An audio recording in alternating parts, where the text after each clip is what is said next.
Okay जी, अस्सलाम वालेकुम। आज हम स्टार्ट कर रहे हैं IAS 38 इंटेंजिबल एसेट्स। बहुत गौर से बात को सुने। देखो बेटा, आपने अपनी लाइफ में आज तक जो एसेट्स पढ़े थे ना, नॉन करंट एसेट, वो टेंजिबल एसेट्स होते थे। टेंजिबल नॉन करंट एसेट पढ़े थे। तारुफ ये है आपके जहन में कि टेंजिबल एसेट्स वो होते हैं विच कैन बी टच्ड। बिल्कुल सही है। जैसे ये पेन टेंजिबल एसेट है, ये फोन टेंजिबल एसेट है, ये बिल्डिंग टेंजिबल एसेट है, आपका कंप्यूटर टेंजिबल एसेट है, ये बॉटल बॉटल टेंजिबल एसेट है। सही है। चेयर्स टेंजिबल एसेट है विच कैन बी टच्ड। सही है। अब हम शुरू कर रहे हैं इनटेंजिबल एसेट्स। इनटेंजिबल एसेट की जो बुनियाद आपके जहन में है ना, वो है कि विच कैन नॉट बी टच, जिनका फिजिकल सब्सटेंस ना हो। एक जहन यही बना हुआ है, ठीक है। जैसे गुडविल है, इंसान का नाम है। सही है। जैसे लाइसेंस हैं, राइट्स हैं, आपका देर सॉफ्टवेयर्स हैं, रेसिपीज हैं, टेक्निक्स हैं, स्किल्स हैं, फॉर्मूलाज हैं। ये सब के सब इंटेंजिबल एसेट हैं। सब के सब क्या इंटेंजिबल एसेट। सही। अब इंटेंजिबल एसेट पे स्टैंडर्ड बोर्ड ने ये पूरा कानून बना दिया है। इस पूरा कानून का नाम है IAS 38। इस पूरे कानून का नाम क्या है? IAS 38। इस कानून का नाम रख दिया गया IAS 38। IAS 38 का नाम पढ़ो, क्या लिखा है? Intangible intangible asset. देखो, मैंने दो नाम दो हेड्स में तोड़ दिया है। इनटेंजिबल के वर्ड को अलग कर दिया है, एसेट को अलग कर दिया है। इनटेंजिबल के नीचे मैंने क्या लिखा है? No physical substance. आराम से सुनो, अब मैं कुछ एक्स्ट्रा बातें करूंगा ताकि सीखो। जरूरी नहीं है वो आए, लेकिन सीखो। इनटेंजिबल एसेट वो एसेट होता है जिसका नॉर्मली फिजिकल सब्सटेंस ना हो, ठीक है। यानी जिसको आप छू ना सको, आसान लफ्जों में। तो अब जब बच्चा ये सुनता है तो बच्चा एक सवाल करता है। बोला, सर क्या आपने ड्राइविंग लाइसेंस देखा है? मैंने कहा मेरे पास है। एक कार्ड होता है ना, टच कर सकते हैं ना। सर गन का लाइसेंस देखा है? मैंने कहा वो भी मेरे पास है। बुकलेट होती है गन का लाइसेंस, एक बुकलेट होती है, उसको भी टच कर सकते हैं। तो बच्चा बोलता है, यार आप कह रहे हो कि लाइसेंस इंटेंजिबल एसेट है, जबकि लाइसेंस की बुकलेट को और लाइसेंस के कार्ड को तो हम छू सकते हैं, तो वो इंटेंजिबल एसेट कैसे हुआ? ये साबित करो। मैंने कहा अभी कर देता हूँ, सुनो। बेटा जरा सोचें, गवर्नमेंट ने हमें कार्ड पे लिख के दिया है कि आपको 5 साल तक ड्राइविंग की इजाजत है। सही है। तो हम 5 साल तक ड्राइव कर रहे हैं। अगर गवर्नमेंट इस कार्ड पे लिख के नहीं देती, बल्कि गवर्नमेंट के डिपार्टमेंट के लोग हमें कॉल करके बोलते हैं कि हाँ भाई, कॉल करके बोलते हैं हाँ भाई चला लो गाड़ी 5 साल तक, तो भी उतना ही फायदा होता। कार्ड पे लिख के देके गाड़ी चला रहे हैं तो भी इतना ही फायदा है, और अगर ओरली हमें कॉल करके बोल देते तो भी इतना ही फायदा होता है। इसका मतलब इस कागज के टुकड़े में, इस गत्ते के टुकड़े में कोई यूटिलिटी नहीं है। असल में जो राइट्स इसके अंदर छुपे हैं उसके अंदर यूटिलिटी है। तो मेरे बच्चों, उसूल ये है कि अगर कभी इनटेंजिबल एसेट में कोई टेंजिबल सब्सटेंस होगा ना, इनटेंजिबल एसेट में अगर कोई टेंजिबल सब्सटेंस होगा, वो बहुत मामूली सा होगा। वो मामूली सा होगा, या फिर उस टेंजिबल सब्सटेंस से फायदा नहीं हो रहा होगा, असल में उसके इनटेंजिबल एलिमेंट से ही फायदा हो रहा होगा। ठीक है। तो इनटेंजिबल एसेट में कभी कभार टेंजिबल सब्सटेंस होता है, लेकिन उससे फायदा नहीं हो रहा होता, असल में उसके राइट से फायदा हो रहा होता है। जबकि जबकि सुनो कान खोल के, जबकि टेंजिबल एसेट वो होता है जिसके टेंजिबल स्ट्रक्चर से भी आपको फायदा हो रहा होता है। जैसे आपने चेयर देखी है, चेयर इस तरह बनी होती है कि इंसान उसमें फंस जाता है। इस वक्त मैं चेयर में बैठा हूँ, फंसा हुआ हूँ उस चेयर में, यानी बेड एक स्पेशल काम दे रही है। सही। आपने व्हाइट बोर्ड देखा है, उसका ऐसा फिजिकल स्ट्रक्चर ऐसा होता है कि फिजिकल स्ट्रक्चर को आप उसके यूज करते हो। बिल्डिंग का फिजिकल स्ट्रक्चर ऐसा बना होता है कि उसमें बहुत सारे लोग अकोमोडेट हो जाते हैं। गाड़ी का फिजिकल स्ट्रक्चर ऐसा बना होता है कि हम ट्रेवल कर लेते हैं। हाँ, तो इसका मतलब ये हुआ कि टेंजिबल एसेट के टेंजिबल स्ट्रक्चर से हमें फायदा हो रहा होता है, जबकि इनटेंजिबल एसेट में अगर कभी कोई टेंजिबल स्ट्रक्चर होगा तो वो गैर मामूली, बहुत लाइट अमाउंट होगा, राइट, और उससे आपको फायदा नहीं हो रहा होगा। तो ये बात एक जहन में हो गई। साथ इनटेंजिबल के साथ अगला वर्ड लिखा है एसेट। इनटेंजिबल के साथ मेरे प्यारे बच्चों अगला वर्ड लिखा है एसेट। बेटा आप सब इतने पढ़े लिखे हैं, आप लोगों ने बचपन में अकाउंटिंग पढ़ी है। एसेट वो चीज है जो आपके कंट्रोल में हो। एसेट वो चीज है जो हमारे कंट्रोल में हो। सही है। तो कंट्रोलेबल होना जरूरी है। देखो मैंने आगे ब्लू पेन से लिखा हुआ है, मेरी तरफ प्लीज। आगे ब्लू पेन से लिखा हुआ है, सुने। That's why staff training cost not to be capitalize. That's why staff training cost not to be capitalize. बेटा आप लोगों को याद होगा, हम अपने एम्प्लॉइज और स्टाफ को, आपको ये मैंने IAS 16 में भी पढ़ाया हुआ है, पहले भी पढ़ाया हुआ है। आप अपने एम्प्लॉइज को ट्रेनिंग देते हो तो उनके अंदर स्किल्स आ जाती है ना, स्किल्स आ जाती हैं। स्किल्स एक इंटेंजिबल एसेट है, लेकिन फिर भी हम स्टाफ ट्रेनिंग कॉस्ट को एसेट रिकॉर्ड नहीं करते। हम स्टाफ ट्रेनिंग कॉस्ट को एसेट रिकॉर्ड नहीं करते। आप लोगों को पता है उसकी वजह, उसकी दलील ये है कि स्टाफ से मिलने वाला इकोनॉमिक बेनिफिट हमारे कंट्रोल में नहीं है। स्टाफ कभी भी छोड़ के जा सकता है, स्टाफ कभी भी रिजाइन करके जा सकता है, तो कंट्रोलेबिलिटी भी होना जरूरी है। एसेट वो चीज है जो हमारे कंट्रोल में हो। एसेट वो चीज है जो हमारे कंट्रोल में हो। सही।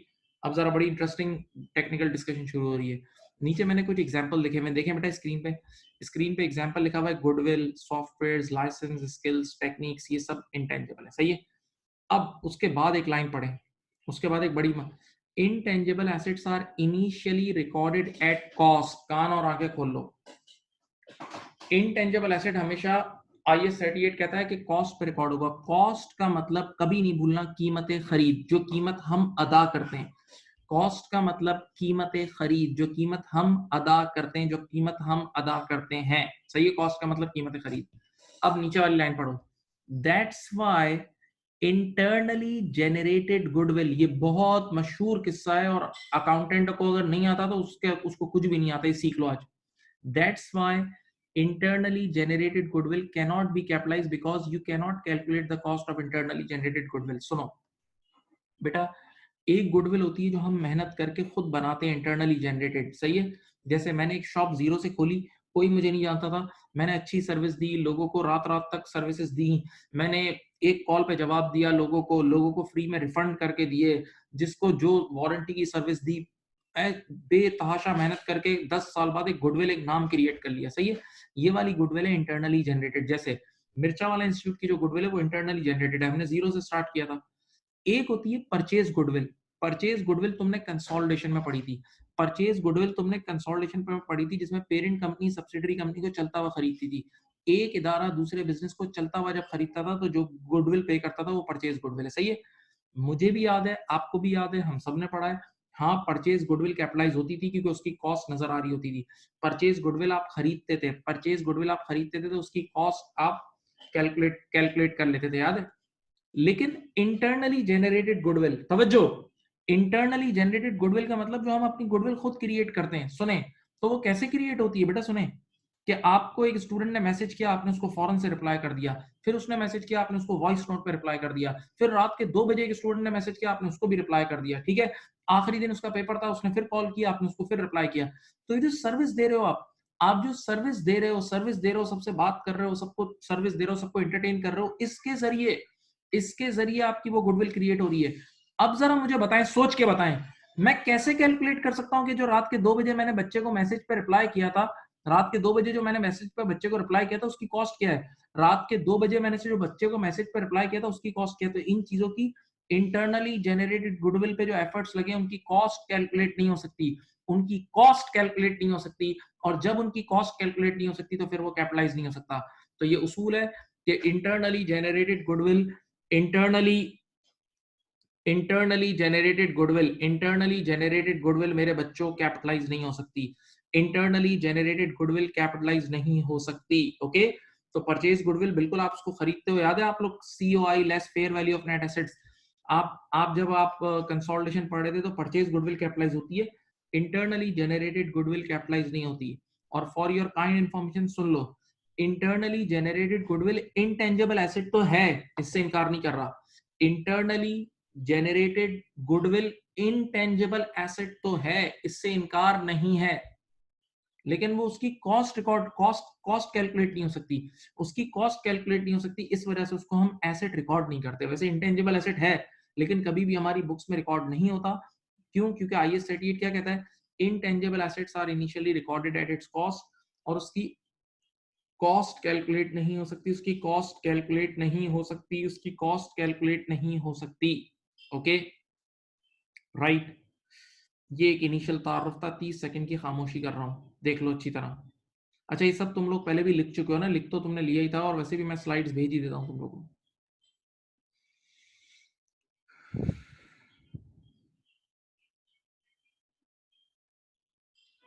ओ भाई, प्लीज नशे की हालत में क्लास अटेंड करना मना है।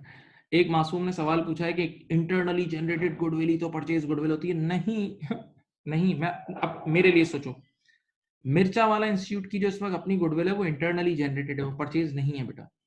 हाँ, परचेज कब होगी, आज कोई और सेट आया, कोई और बिजनेसमैन आया और उसने मिर्चा वाला इंस्टीट्यूट को खरीद लिया, उसके लिए परचेज है, मेरे लिए आज भी इंटरनली जनरेटेड होगी। हम अपने एंगल से बात कर रहे हैं ना बेटा। चलो बिस्मिल्लाह। अब इस IS का दिल शुरू हुआ, इस IS का सबसे इस आईएएस का सबसे अहम तरीन पार्ट शुरू हुआ जो एग्जामिन होता है। मैंने वैसे राइटिंग मेरी रीडेबल है क्योंकि जब से मैंने आईपैड पे पढ़ाना शुरू किया, iPad is very neat and clean.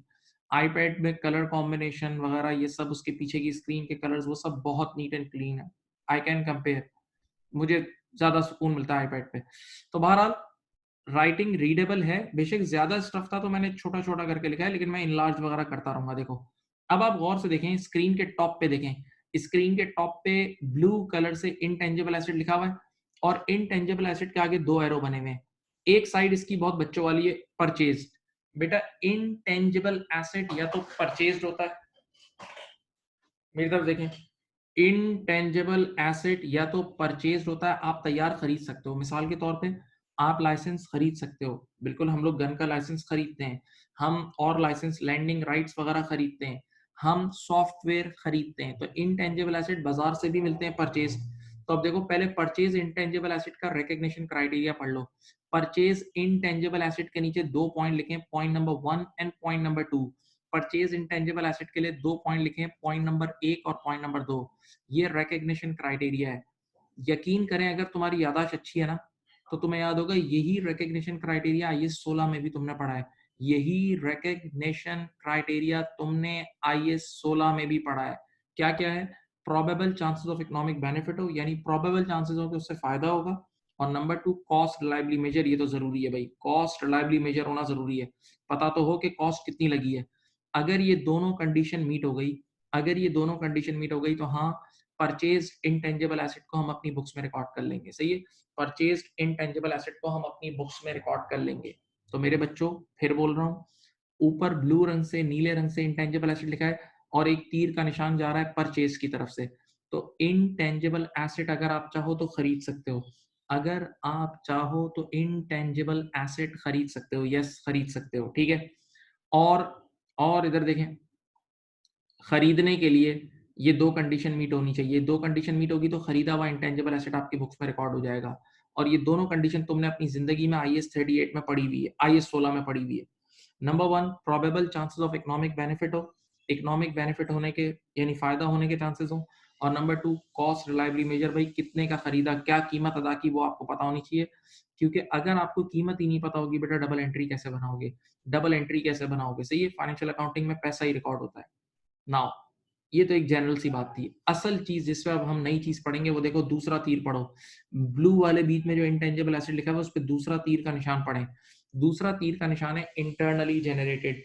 दूसरा तीर का निशान है मेरे बच्चों इंटरनली जनरेटेड। मैं स्क्रीन का जरा एंगल चेंज कर रहा हूँ। दूसरा तीर का निशान है, उसका नाम है इंटरनली जनरेटेड। इंटरनली जनरेटेड नजर आ रहा है? इंटरनली जनरेटेड का मतलब बेटा आप अपने घर में बैठ के भी इंटेंजिबल एसेट क्रिएट कर सकते हैं। सही है, अब सुकून से सुने, सुकून से सुने, यहाँ देखें। यार किसी ने अगर कॉपी नहीं किया हुआ, वैसे तो मैंने लास्ट टाइम कॉपी करने दिया था, मैं ये स्लाइड्स आपको भेज दूंगा, ये बहुत प्यारी स्लाइड्स हैं, आपको एक क्लिक पे भेज दूंगा। प्लीज अब सुने अच्छी तरह, सुन लें प्लीज, थैंक यू। देखो इनटेंजिबल एसेट आप घर में भी क्रिएट कर सकते हो, ठीक है, घर में भी क्रिएट कर सकते हो।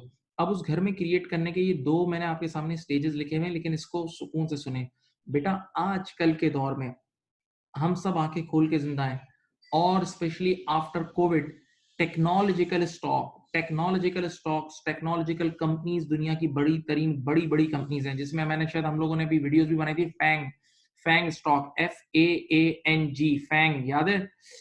फैंग स्टॉक अगर आप लोगों को याद हो, फेसबुक, Amazon, एप्पल, गूगल, हाँ जी, नेटफ्लिक्स, ये सारे फैंग स्टॉक्स, ये टेक्नोलॉजिकल स्टॉक है। नेटफ्लिक्स टेक्नोलॉजिकल कंपनी है, गूगल टेक्नोलॉजिकल कंपनी है, एप्पल टेक्नोलॉजिकल कंपनी है, Amazon online retailer, e commerce technology है, सही, फेसबुक टेक्नोलॉजी है। तो मेरे बच्चों इस वक्त दुनिया की जो ये फैंग स्टॉक्स दुनिया के मशहूर तरीन स्टॉक है, और ये यूएस की मार्केट का भी बहुत बड़ा हिस्सा है। यानी यूएस, ये स्टॉक हिलते हैं तो पूरी मार्केट हिल जाती है, इतने बड़े स्टॉक्स हैं ये। तो यार आप खुद सोच लो कि इसका मतलब टेक्नोलॉजिकली डिपेंडेंट दुनिया हो चुकी है। तो जब दुनिया टेक्नोलॉजिकली डिपेंडेंट हो गई तो आजकल हर अगला इदारा अपने पास research and development department maintain करता है। हर इदारे का रिसर्च एंड डेवलपमेंट डिपार्टमेंट होता है, ठीक है। अब इंटरनली जनरेटेड घर में इंटेंजिबल एसेट अपनी कंपनी में खुद बनाने के लिए सबसे पहला स्टेज होता है। देखो ये पहला स्टेज है, फर्स्ट स्टेज इज यहाँ देखें, the first stage is research stage. The first stage is research stage. The first stage is research stage. Research stage क्या है बताऊं? देखो इसकी डेफिनेशन ये रही, ये इसकी डेफिनेशन है। इनिशियल, ये देखो यार, initial planned investigation to obtain new knowledge. बहुत सुकून से चलोगे तो मजे से पढ़ लोगे, सुकून से चलना, प्यार प्यार से, टुक टुक टुक टुक, बिल्कुल मिसबा की तरह। यहाँ देखें, initial planned investigation to obtain new knowledge. यार रिसर्च स्टेज का मतलब अभी कुछ फाइनल प्रोडक्ट हमारे जहन में नहीं है। साइंटिस्ट को हमने बोला यार डिफरेंट केमिकल्स मिलाओ, इसको इससे मिलाओ, रिसर्च करो, ये तार इससे मिलाओ, रिसर्च करो। तो क्या लिखा है? इनिशियल प्लान्ड इन्वेस्टिगेशन, इन्वेस्टिगेशन का वर्ड है, टू ऑब्टेन न्यू नॉलेज। तो भाई साहब ये इतना शुरुआत का स्टेज होता है कि अभी कुछ कंफर्मेशन नहीं होती कि फाइनल प्रोडक्ट दुनिया में आएगी या नहीं आएगी। आसान लफ्जों में ये इतना इनिशियल स्टेज होता है कि अभी कुछ कंफर्मेशन नहीं होती कि फाइनल फायदा होगा या नहीं होगा। तो जब स्टैंडर्ड कहता है जब ये इतना शुरुआत का स्टेज है, स्टैंडर्ड कहता है जब ये इतना शुरुआती स्टेज है कि जिसमें कुछ भी कंफर्मेशन नहीं कि फाइनल प्रोडक्ट दुनिया में आएगी या नहीं आएगी, जिसमें कोई कंफर्मेशन नहीं कि फाइनल फायदा होगा या नहीं होगा, तो जब वर्ड सुनो, जब फायदा होने की कोई गारंटी नहीं है, जब फायदा होने की कोई गारंटी नहीं है, तो रिसर्च स्टेज पे जो भी खर्चा लगेगा वो एसेट रिकॉर्ड नहीं हो सकता। रिसर्च स्टेज पे जो भी खर्चा कर रहे हो उसकी एंट्री बनाना एक्सपेंस डेबिट और कैश क्रेडिट, एक्सपेंस डेबिट और कैश क्रेडिट, एसेट रिकॉर्ड नहीं करना। क्योंकि मेरे प्यारे प्यारे बच्चों, क्योंकि मेरे प्यारे प्यारे बच्चों, तुम सब इतना इल्म रखते हो कि एसेट वो चीज है जिससे फायदा हो, एसेट वो चीज होती है जिससे फायदा हो, ठीक है। तो रिसर्च स्टेज बिल्कुल इनिशियल स्टेज है। जैसे एक होती है मार्केटिंग रिसर्च, का नाम भी आपने सुना होगा कि कई बार हम क्या करते हैं कि अपनी 3-4 प्रोडक्ट्स को ले जाके मॉल में हम स्टॉल स्टॉल लगा देते हैं डिफरेंट मॉल्स में, और मार्केटिंग रिसर्च करते हैं, लोगों को चाय टेस्ट कराते हैं और उनको क्वेश्चनर देते हैं कि यार फिल करो, तो लोग अपना फीडबैक लिखते हैं, सही है। तो ये भी एक इनिशियल स्टेज होता है। हम उस रिसर्च के बाद डिसाइड करते हैं कि हमें कौन सी प्रोडक्ट लॉन्च करनी है, उस रिसर्च के बाद हम डिसाइड करते हैं कि हमें कौन सी प्रोडक्ट लॉन्च करनी है। दैट मीन्स रिसर्च स्टेज पे हम श्योर नहीं होते कि हमारी फाइनल प्रोडक्ट दुनिया में आएगी या नहीं आएगी, राइट। ओके, तो अब देखें इसका ट्रीटमेंट, यहाँ देखें, यहाँ देखें, यहाँ देखें, ट्रीटमेंट देखें, ये देखें क्या लिखा है, initial plan investigation to obtain new knowledge, this is the definition. आगे लिखा हुआ है एज इट इज वेरी, देखो पढ़ो, आराम आराम से पढ़ो, as it is very initial stage, मैं रिसर्च वाला कॉलम पढ़ रहा हूं अभी, डेवलपमेंट नहीं पढ़ रहा। As it is very initial stage, that's why no confirmation of economic benefit, अभी कोई कंफर्मेशन ऑफ इकोनॉमिक बेनिफिट नहीं है। अब अगली लाइन में इसका ट्रीटमेंट है, research cost must be expense immediately in the period it is incurred. जैसे ही लगाओगे एक्सपेंस डेबिट और कैश क्रेडिट, पीएनएल डेबिट और कैश क्रेडिट, तो रिसर्च का एक ही ठिकाना है जहन्नम, डायरेक्ट पीएनएल में डाल दो। रिसर्च को उठा के डायरेक्ट वन शॉट पीएनएल में डाल दो। रिसर्च को उठा के डायरेक्ट वन शॉट पीएनएल में डाल दो। एंट्री बना दो एक्सपेंस डेबिट और कैश क्रेडिट, एक्सपेंस डेबिट और कैश क्रेडिट, सही है। अब वैसे तो तुम लोग के बेबी लेवल, तुम लोग बेबी हो इस वक्त, F3 is a baby level, baby level पे इतनी बात काफी है। लेकिन एक और बात तो मैं बता दूं, देखो सुनो, यहाँ देखो, नीचे नीचे पढ़ो, देखो, तुम रिसर्च अपने लड़कों से कराओ, इंटरनली अपने एम्प्लॉइज से कराओ तो भी उनको पैसे देने पड़ेंगे। तुम रिसर्च अपने एम्प्लॉइज से कराओ तो भी उनको पैसे देने पड़ेंगे, तो वो भी एक्सपेंस है। या तुम रिसर्च बाहर किसी लड़कों से करा लो, रिसर्च के लिए कोई एक्सटर्नल एम्प्लॉइज, एक्सटर्नल लड़के किसी को बुला लो, तो भी रिसर्च एक्सपेंस है, सही है। क्योंकि है इनिशियल स्टेज, क्योंकि अभी कोई कंफर्मेशन नहीं है कि फाइनल प्रोडक्ट दुनिया में आएगी या नहीं आएगी, सही है। तो रिसर्च अपने लड़कों से करा लो या रिसर्च गैरों से करा लो, हर हाल में एक्सपेंस है, सही है। तो अभी तक मैंने सिर्फ रिसर्च स्टेज पे बात की, ये रहा रिसर्च स्टेज, ये रहा रिसर्च स्टेज। 30 सेकंड या 1 मिनट के लिए चुप हो गया हूं, मैं चुप हूं बिल्कुल।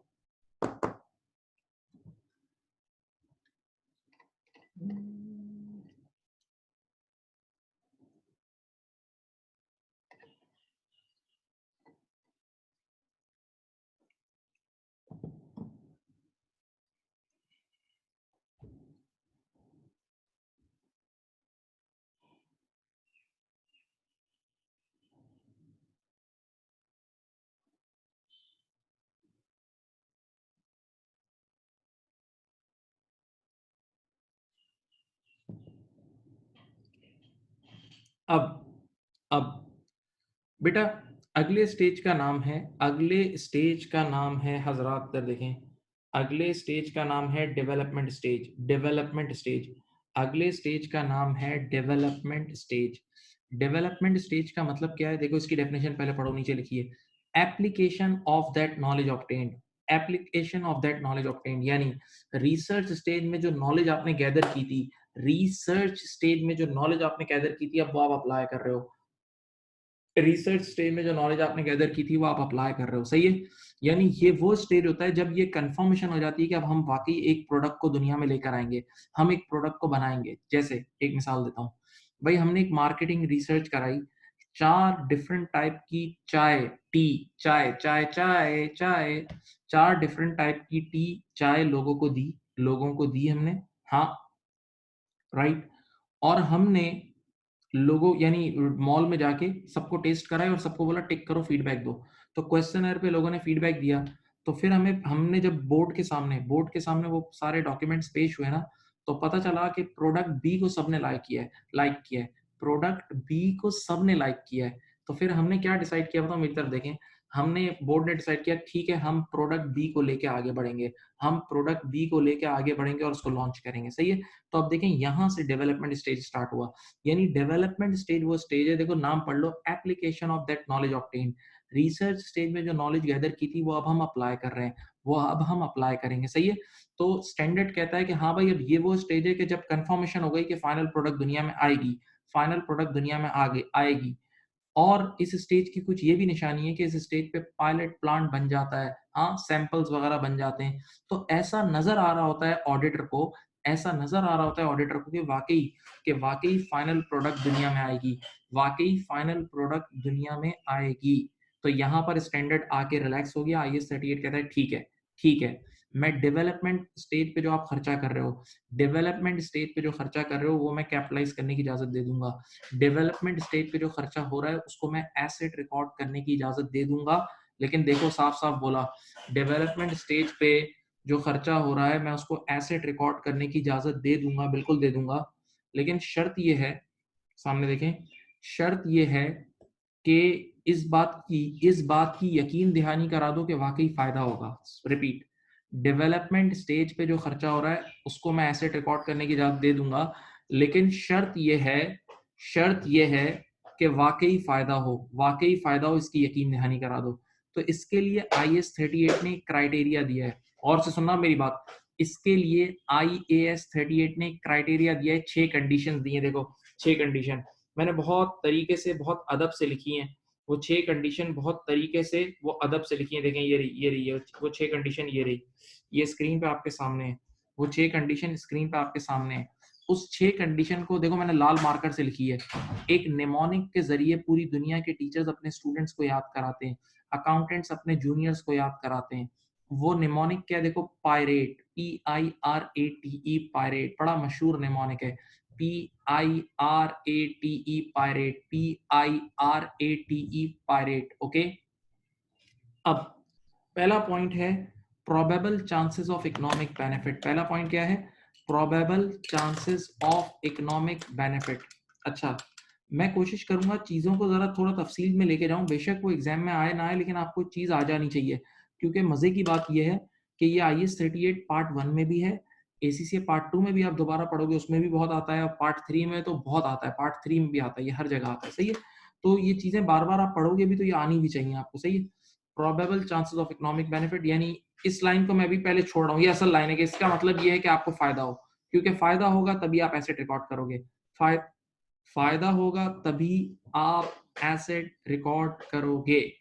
अच्छा, आई का मतलब क्या है? आई लिखा हुआ है, पी के बाद आई है, intention to complete, intention to complete, intention to complete, सुने आप, क्या देखें, इंटेंशन टू कंप्लीट का मतलब कि मैनेजमेंट का पूरा इरादा हो कि वाकई वो इस प्रोजेक्ट को कंप्लीट करेगी, मैनेजमेंट की पूरी इंटेंशन हो कि वो इस प्रोजेक्ट को कंप्लीट करेगी।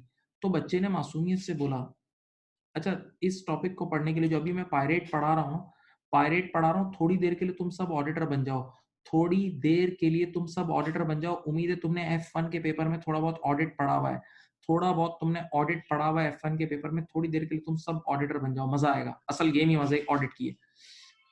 भाई आई का मतलब इंटेंशन टू कंप्लीट, के वाकई मैनेजमेंट का इरादा हो कि मैनेजमेंट इस प्रोजेक्ट को कंप्लीट करेगी, मैनेजमेंट इस प्रोजेक्ट को कंप्लीट करेगी, मेरी तरफ देखें, बच्चे ने कहा सर ये कैसे चेक किया जाएगा कि आपकी नीयत क्या है, इंटेंशन का ऑडिट कैसे होगा? मैंने कहा मैं बताता हूँ, सुनो 2-3 मिसालें देता हूँ। पहली मिसाल देखो, अगर एक कंपनी की प्राइमरी प्रोडक्ट है प्रोडक्ट एक्स, ठीक है, और आज एक कंपनी ने नई प्रोडक्ट पे काम शुरू कर दिया प्रोडक्ट वाई, लेकिन प्रोडक्ट वाई को 2-3 सालों से ऐसे ही सोतेला रखा हुआ है, उस पे कोई खर्चा भी नहीं हो रहा, ना उस पे कोई नया काम हो रहा है, ना साइंटिस्ट उस पे लगाए हुए हैं, ऐसे ही छोड़ा हुआ है।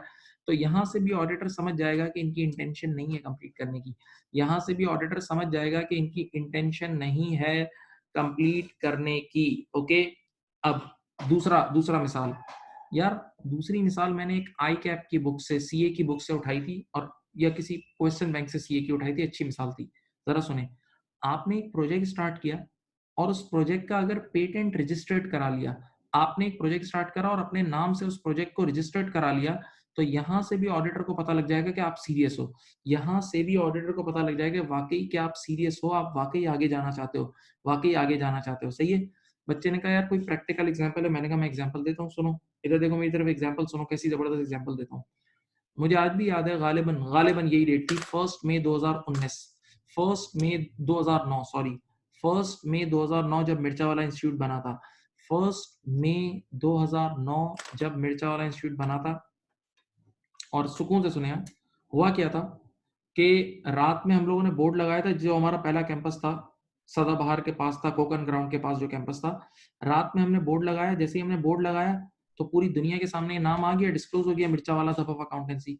तो सुबह उठते ही पहला काम सर सुभान ने मुझे कॉल की थी, मुझे याद है, सुबह उठते ही सर सुभान ने मुझे कॉल की थी कि यार ये जो नाम है ना मिर्चा वाला सब ऑफ अकाउंटेंसी, इसका इसका नाम रजिस्टर्ड करा लो। आप फौरन से लॉयर को मुझे बोला कॉल करो और इसके नाम को रजिस्टर्ड कर लो। सवाल ये कि सर सुभान ने मुझे सुबह सुबह कॉल करके क्यों बोला कि यार फौरन से इस नाम को रजिस्टर्ड कर लो लॉयर्स फर्म्स की लिस्ट में? इसलिए बोला क्योंकि सर सुभान का इरादा था लॉन्ग टर्म में काम करने का। सर सुभान का इरादा था लॉन्ग टर्म में काम करने का, क्योंकि अगर हम ये नाम रजिस्टर्ड नहीं करते, अगर हम ये नाम रजिस्टर्ड नहीं करते और कोई और हमसे पहले ये नाम रजिस्टर्ड करा लेता, तो हम फिर ये नाम नहीं रख सकते थे। तो इसका मतलब ये उनकी सीरियसनेस थी, उनकी इंटेंशन थी कि वाकई लॉन्ग टर्म में काम करना। और आज 11-12 साल हो गए, देखो अभी तक अल्हम्दुलिल्लाह चीजें चल रही है ना। तो ये पेटेंट रजिस्टर्ड कराने से भी पता लग जाता है कि आप सीरियस हो। पेटेंट रजिस्टर्ड कराने से भी पता लग जाता है कि यू आर सीरियस। ओके, तो आई का मतलब इंटेंशन, आर का मतलब क्या है? प्लीज सुकून से सुने, आर रिसोर्सेज अवेलेबल भाई। और रिसोर्सेज अवेलेबल के आगे एग्जांपल क्या लिखा है? फाइनेंशियल।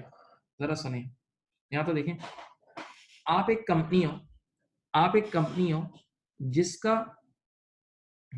आप एक कंपनी हो जिसका total share capital, total authorize share capital 10 lakh है बस, यानी 10 लाख के शेयर इशू कर सकते हो। आपका टोटल एसेट भी 8 लाख से ऊपर नहीं है, आपकी लोन लेने की सलाहियत भी 5-6 लाख है, आपका एनुअल प्रॉफिट भी 3-4 लाख से ऊपर नहीं जाता।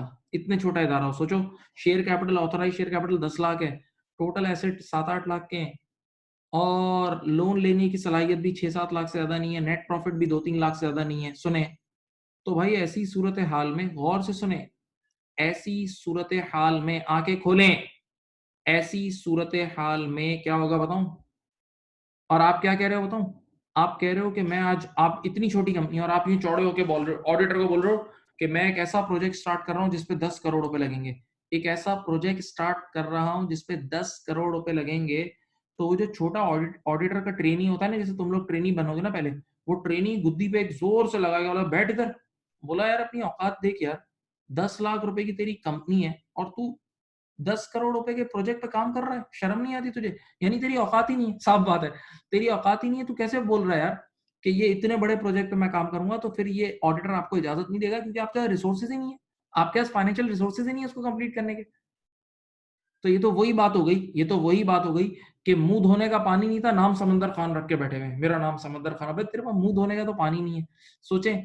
तो ऐसी सूरत हाल में आपको वो कैपिटलाइज करने की इजाजत नहीं देगा। तो रिसोर्सेज भी आपके पास होनी चाहिए, फाइनेंशियल रिसोर्सेज होनी चाहिए, फाइनेंशियल रिसोर्सेज होनी चाहिए। ओके, उसके बाद आर के बाद है ए, इन्वॉल्वमेंट इज फर्स्ट, प्लीज दिल से पढ़ो, एबिलिटी टू यूज और सेल। चलो मान लेते हैं तुम इतने 30 मार खान हो, तुम इतने बड़े हो कि तुम ये प्रोजेक्ट कंप्लीट कर लोगे, मान लेते हैं कि तुम इतने बड़े हो कि तुम ये प्रोजेक्ट कंप्लीट कर लोगे, क्या प्रोजेक्ट कंप्लीट करने के बाद ये प्रोजेक्ट को तुम यूज कर सकोगे या इसको बेच सकोगे, यानी तुम में ये सलाहियत है कि बाद में इससे फायदा उठा लोगे। बच्चे ने कहा क्या मतलब? मैंने कहा सुनो, अज्यूम करते हैं, पहली एग्जांपल सुनो, अज्यूम करते हैं कि आप जो प्रोडक्ट बना रहे हैं ना वो ऑनलाइन बिकेगी, आप जो प्रोडक्ट बना रहे हैं वो ऑनलाइन बिकेगी, सही है, कोई गेम या इस तरह की चीज है, और आपके मुल्क में ऑनलाइन के यूजर सिर्फ 2% है, पूरे मुल्क में सिर्फ 2% लोग आपके यहाँ ऑनलाइन यूज करते हैं, बहुत कम लोग हैं, इंटरनेट एक ख्याली पुलाव बता रहा हूँ, और दुनिया में तो कोई आपको जानता भी नहीं है, दुनिया में कोई आपको जानता भी नहीं है, तो यार अब अगर आपने ये प्रोजेक्ट कंप्लीट भी कर लिया तो आप बेच ही नहीं पाओगे, क्योंकि प्रोडक्ट तो ऑनलाइन बिकती है और आपके मुल्क में कोई ऑनलाइन है ही नहीं, ऑनलाइन यूज ही नहीं करता, बहुत कम लोग यूज करते हैं। तो ऐसी सूरत हाल में आपको कोई फायदा ही नहीं होगा, आपको कोई फायदा ही नहीं होगा। एक और मिसाल देता हूं, एबिलिटी टू यूज और सेल, गौर से सुनना, यहां देखें भाई, आप लेटेस्ट से एक प्रोडक्ट लॉन्च कर रहे हैं जो कि एक अल्कोहलिक ड्रिंक है, आप कोई ऐसी प्रोडक्ट लॉन्च करने वाले हैं जो कि कोई अल्कोहलिक ड्रिंक है, और मज्यूम करते हैं कि ये इस्लामिक कंट्री है, तो भाई आप एक इस्लामिक कंट्री जिसमें सही लॉ है, प्रॉपर लॉ है, शरिया लॉ है, तो उसमें आप अल्कोहलिक ड्रिंक लॉन्च करोगे तो डे वन पे ही बैन हो जाएगी, और जब मेन प्रोडक्ट ही आपकी बैन हो जाएगी तो आप कैसे कमाओगे, कैसे बेचोगे? बेच ही नहीं सकते, कैसे बेचोगे? तो ऐसी सूरत हाल में बेटा ये आपकी एबिलिटी नहीं है, तो आपको ऑडिटर एसेट रिकॉर्ड करने की इजाजत नहीं देगा, एसेट रिकॉर्ड करने की इजाजत नहीं देगा। Okay, then T, T is also very important, technical knowledge, T is for technical knowledge. भाई जो प्रोजेक्ट आप स्टार्ट कर रहे हो, कुछ इतने टेक्निकल प्रोजेक्ट होते हैं जिसमें टेक्नोलॉजी चाहिए होती है, टेक्निकल नॉलेज चाहिए होती है, क्या आपके पास वो टेक्निकल नॉलेज है? जैसे मिसाल के तौर पे हमारा जो एटॉमिक प्लांट है, वो अगर डॉक्टर कदीर खान वो टेक्नोलॉजी लेकर नहीं आते तो वो भी कंप्लीट नहीं होता, वो भी कंप्लीट नहीं होता, तो इसका मतलब कुछ चीजों के लिए हाई लेवल टेक्नोलॉजी चाहिए। तो अब मैं एक मिसाल देता हूँ आपको, सुने, अस्यूम करते हैं कि हम एक ऐसा प्रोजेक्ट बना रहे हैं जिसमें एक टेक्नोलॉजी चाहिए, हम एक ऐसा प्रोजेक्ट बना रहे हैं जिसमें एक टेक्नोलॉजी चाहिए, और वो टेक्नोलॉजी सिर्फ और सिर्फ इसराइल के पास है, वो टेक्नोलॉजी सिर्फ और सिर्फ किसके पास है? इसराइल के पास है।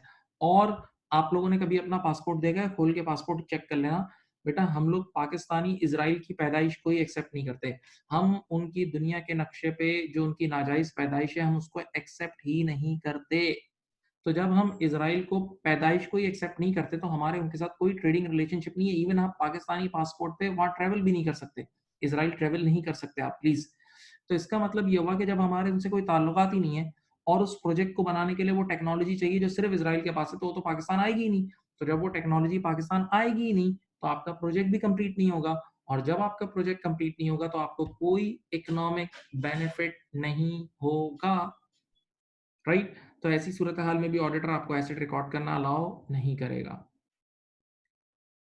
देन ई, ई हमेशा आता है, ई IS-37 में भी था, ये देखो नीचे ई जो है IS-37 हर IS में होता है। ये एक्सपेंडिचर रिलायबली मेजर्ड, बेटा जो आप खर्चा कर रहे हो, जो कॉस्ट इनकर हो रही है वो पाउंड्स और डॉलर में मॉनेटरी टर्म में वैल्यू हो जाए, जो भी कॉस्ट इनकर हो रही है वो सब वैल्यू हो जाए तभी एंट्री बनेगी, वरना तो एंट्री नहीं बना सकते, वरना तो एंट्री ही नहीं बना सकते। हाँ जी, तो मैंने गालिबन IRATE पे ज्यादा बात की है, IRATE पे ज्यादा बात की है, अब मैं पी पे बात करता हूँ, अब मैं पी पे बात करता हूँ और मैं चाहता हूँ मैं उसके असली मीनिंग आपको बताऊं, लेकिन थोड़ा सा होश में रहना, सही है, कुछ चीजों को तफसील से पढ़ना भी जरूरी है। देखें यहाँ जो ये probable chances of economic benefit है ना, एक मिनट आप, probable chances of economic benefit का एक मतलब यहाँ ये भी है, ये देखो इसका एक मतलब ये है, ये देखें कमर्शियली वायबल, मैं लिख देता हूँ यहाँ कमर्शियली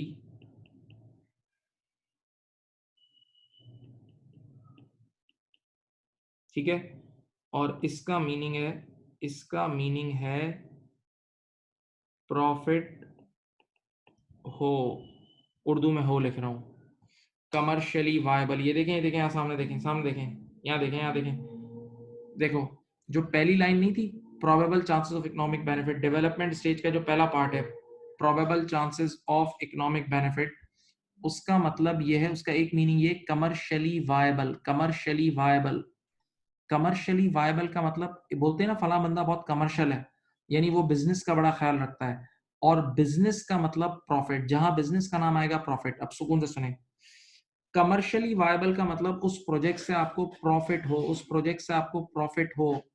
प्रॉफिट का मतलब क्या बताऊं, अल्लाह करे आप लोगों को आता हो। प्रॉफिट का मतलब क्या बताऊं, जो कॉस्ट आप लगा रहे हो वो तो पूरी निकले प्लस एक्स्ट्रा प्रॉफिट भी बचे। नहीं समझ रहे? जो कॉस्ट आप लगा रहे हो वो तो पूरी कवर हो प्लस एक्स्ट्रा प्रॉफिट भी बचे। तो बच्चे ने कहा सर एक मिनट, अभी तो डेवलपमेंट स्टेज में है हम, प्लीज मेरी तरफ देखें और सोचें। अभी तो हम डेवलपमेंट स्टेज में, प्रोडक्ट तो बाद में कंप्लीट होकर लॉन्च होगी ना। प्रोडक्ट तो जब कंप्लीट होगी तब लॉन्च होगी। तो भाई ये वाली कंडीशन ऑडिटर कैसे चेक करेगा? बजट्स बनवा के। ये वाली कंडीशन ऑडिटर कैसे चेक करेगा? बजट्स बनवा के चेक करेगा। बजट्स बनवा के चेक करेगा कि वाकई जो आप पैसे लगा रहे हैं वो पूरे रिकवर हो और एक्स्ट्रा भी बचे। वाकई जो पैसे आप लगा रहे हैं वो पूरे रिकवर हो और एक्स्ट्रा भी बचे। मैं अब आपको एक मिसाल देता हूँ। ये रियल लाइफ एग्जांपल मुझे एक ऑडिटर ने दी थी। आज से करीब 8 साल या 7 8 साल पहले हमारी फैकल्टी में एक केपीएमजी के सीनियर पार्टनर पढ़ाने आते थे। हमारी फैकल्टी में केपीएमजी के सीनियर पार्टनर पढ़ाने आते थे, सही है। अभी भी बहुत अच्छे टर्म्स है उनसे, कभी कभार बच्चों के लिए सेशन कराने आ जाते हैं, लेकिन पहले बाकायदा फैकल्टी में थे वो हमारे और टीचिंग करते थे। तो एडमिन में जब आते थे ना, बुजुर्ग, अभी हमारे बुजुर्ग हैं, उस वक्त भी बुजुर्ग थे, तो मैं उनसे सीखता था बैठ के, मैं उनसे प्रैक्टिकल बातें सीखता था। तो केपीएमजी के पास, याद रखिएगा, केपीएमजी के पास फार्मास्यूटिकल इंडस्ट्री का बहुत काम है। जितनी बड़ी बड़ी सर्ल हो गया, एबट हो गया, ये सारा ब्रुक्स फार्मा और ये फार्मा, जितनी फार्मास्यूटिकल दवाइयों की कंपनीज हैं, वो मेजर केपीएमजी के हाथ में है उनका ऑडिट। तो वो एक बार मैं उनके साथ इस चीज पे डिस्कशन कर रहा था ना, तो उन्होंने मुझे बड़ी अच्छी एग्जांपल दी। बोला अक्सर ये वाला जो कमर्शियली वायबल यानी प्रॉफिट वाला जो पॉइंट है ना, इस पे ऑडिटर का और क्लाइंट का कॉन्फ्लिक्ट हो जाता है। ऑडिटर का और फार्मास्यूटिकल कंपनी का कॉन्फ्लिक्ट हो जाता है। क्यों? बोला कई बार ये होता है कि फार्मास्यूटिकल कंपनी एक नॉर्मली नजले खांसी की छोटी मोटी दवाई लॉन्च कर रही होती है।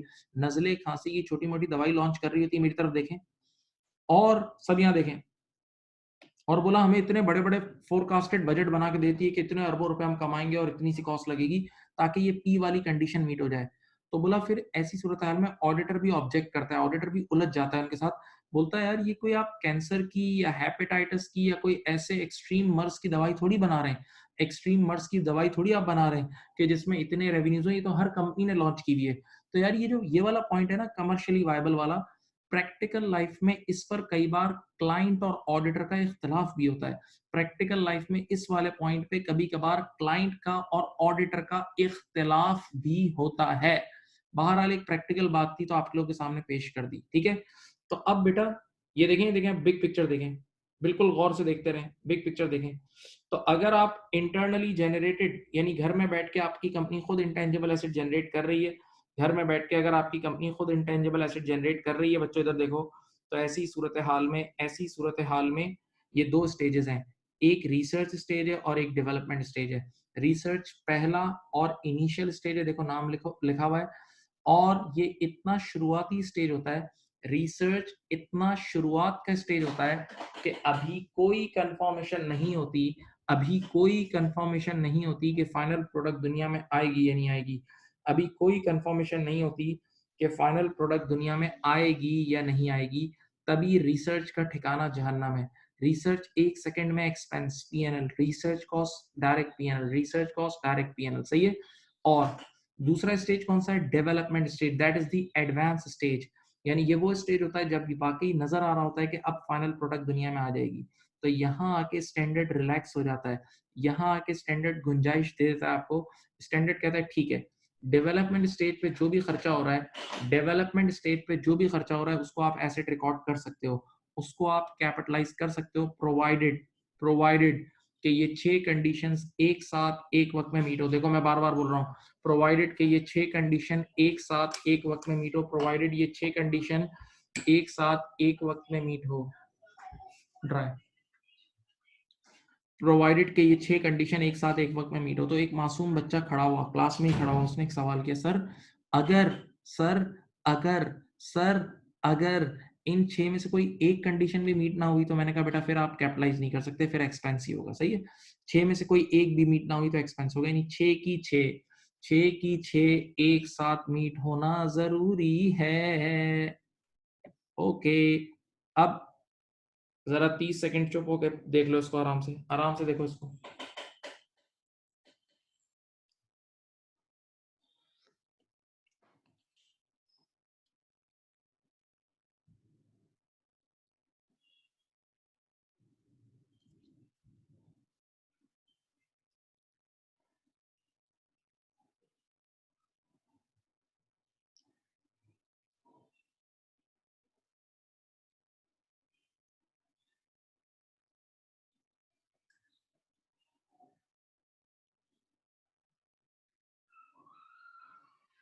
अब तो देखो मैं अब आपको समराइज कर दूं, यूं निचोड़ के आपके सामने समरी दे दूं, समरी सुन लो।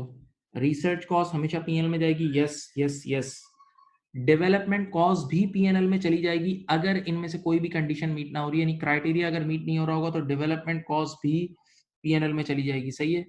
और तीसरी बात, अगर ये 6 की 6 कंडीशन जिस दिन से मीट हो गई, आराम से सुने, कान पे जोर दें, जिस दिन से ये 6 की 6 कंडीशन मीट हो गई उस दिन के बाद से डेवलपमेंट कॉस्ट कैपिटलाइज यानी एसेट रिकॉर्ड होगी। उस दिन के बाद डेवलपमेंट कॉस्ट कैपिटलाइज होगी, उस दिन से ये कैपिटलाइज होगी, उस दिन से ये कैपिटलाइज होगी। Okay, right. Now my dear student, next line, capitalized development cost must be recorded, capitalized development cost must be recorded as an intangible non current asset, सही है। कैपिटलाइज डेवलपमेंट कॉस्ट को आप intangible non current asset record करोगे। भाई ये देख लो, जो capitalise development cost है वो इनटेंजिबल, ये भाई याद रखना, intangible non current asset record करोगे। बच्चे ने कहा जवाब दें ऐसा क्यों है, इनटेंजिबल का वर्ड क्यों आया, क्योंकि एक मिनट समझाऊं, डेवलपमेंट कॉस्ट जो आप लगा रहे हो ना उसमें आपको आपके पास क्या आ रही है, टेक्निक आ रही है, रेसिपी आ रही है, फॉर्मूला आ रहा है, ठीक है। तो टेक्निक्स, रेसिपीज, फॉर्मूलाज, ये सब इंटेंजिबल है। टेक्निक्स, रेसिपीज, फॉर्मूलाज, ये सब इंटेंजिबल है। बच्चे ने कहा नॉन करंट का वर्ड क्यों लिखा है, नॉन करंट सीधी बात है, एक बार आप एक प्रोजेक्ट बना लेते हो तो वो 10 साल तक वो प्रोडक्ट चलती है। एक प्रोडक्ट एक बार लॉन्च हो गई तो 10 साल चलती है। जैसे हमने ब्लूटूथ की टेक्नोलॉजी अगर बना के लॉन्च कर दी तो वो कई सालों से ब्लूटूथ की टेक्नोलॉजी चल रही है भाई, सही। तो इसीलिए नॉन करंट है, क्योंकि more than one accounting period फायदा देती है, more than one accounting period फायदा देती है।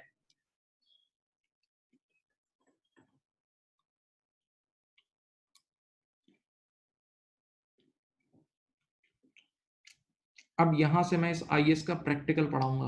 अभी तक ये थ्योरी थी, अब प्रैक्टिकल। प्रैक्टिकल इसका बहुत आसान है, बहुत बहुत आसान है, सुकून सुकून से टुक टुक मिसबा, टुक टुक टुक। भाई ये रिसर्च कॉस्ट इंटरनल और एक्सटर्नल क्या है, बिल्कुल ये मैंने बताया था कि रिसर्च अपने एम्प्लॉयज से करा लो, अपने घर के एम्प्लॉयज से करा लो तो भी एक्सपेंस है, कहीं बाहर के लोगों से करवा लो तो भी एक्सपेंस है। एक्सटर्नल और इंटरनल का मतलब ये है।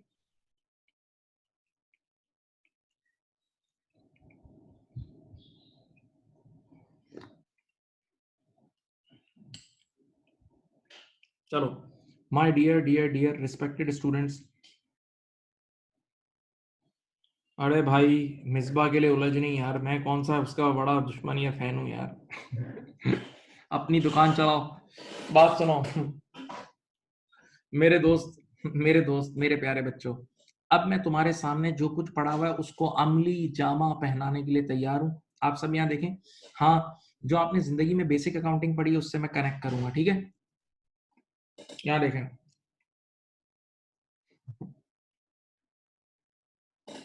अज्यूम करते हैं, देखो देखो देखो, चलो अब बोर्ड पे देखना है, अभी सब आपको मैं लिखने भी दूंगा, पहले देख लो यहाँ।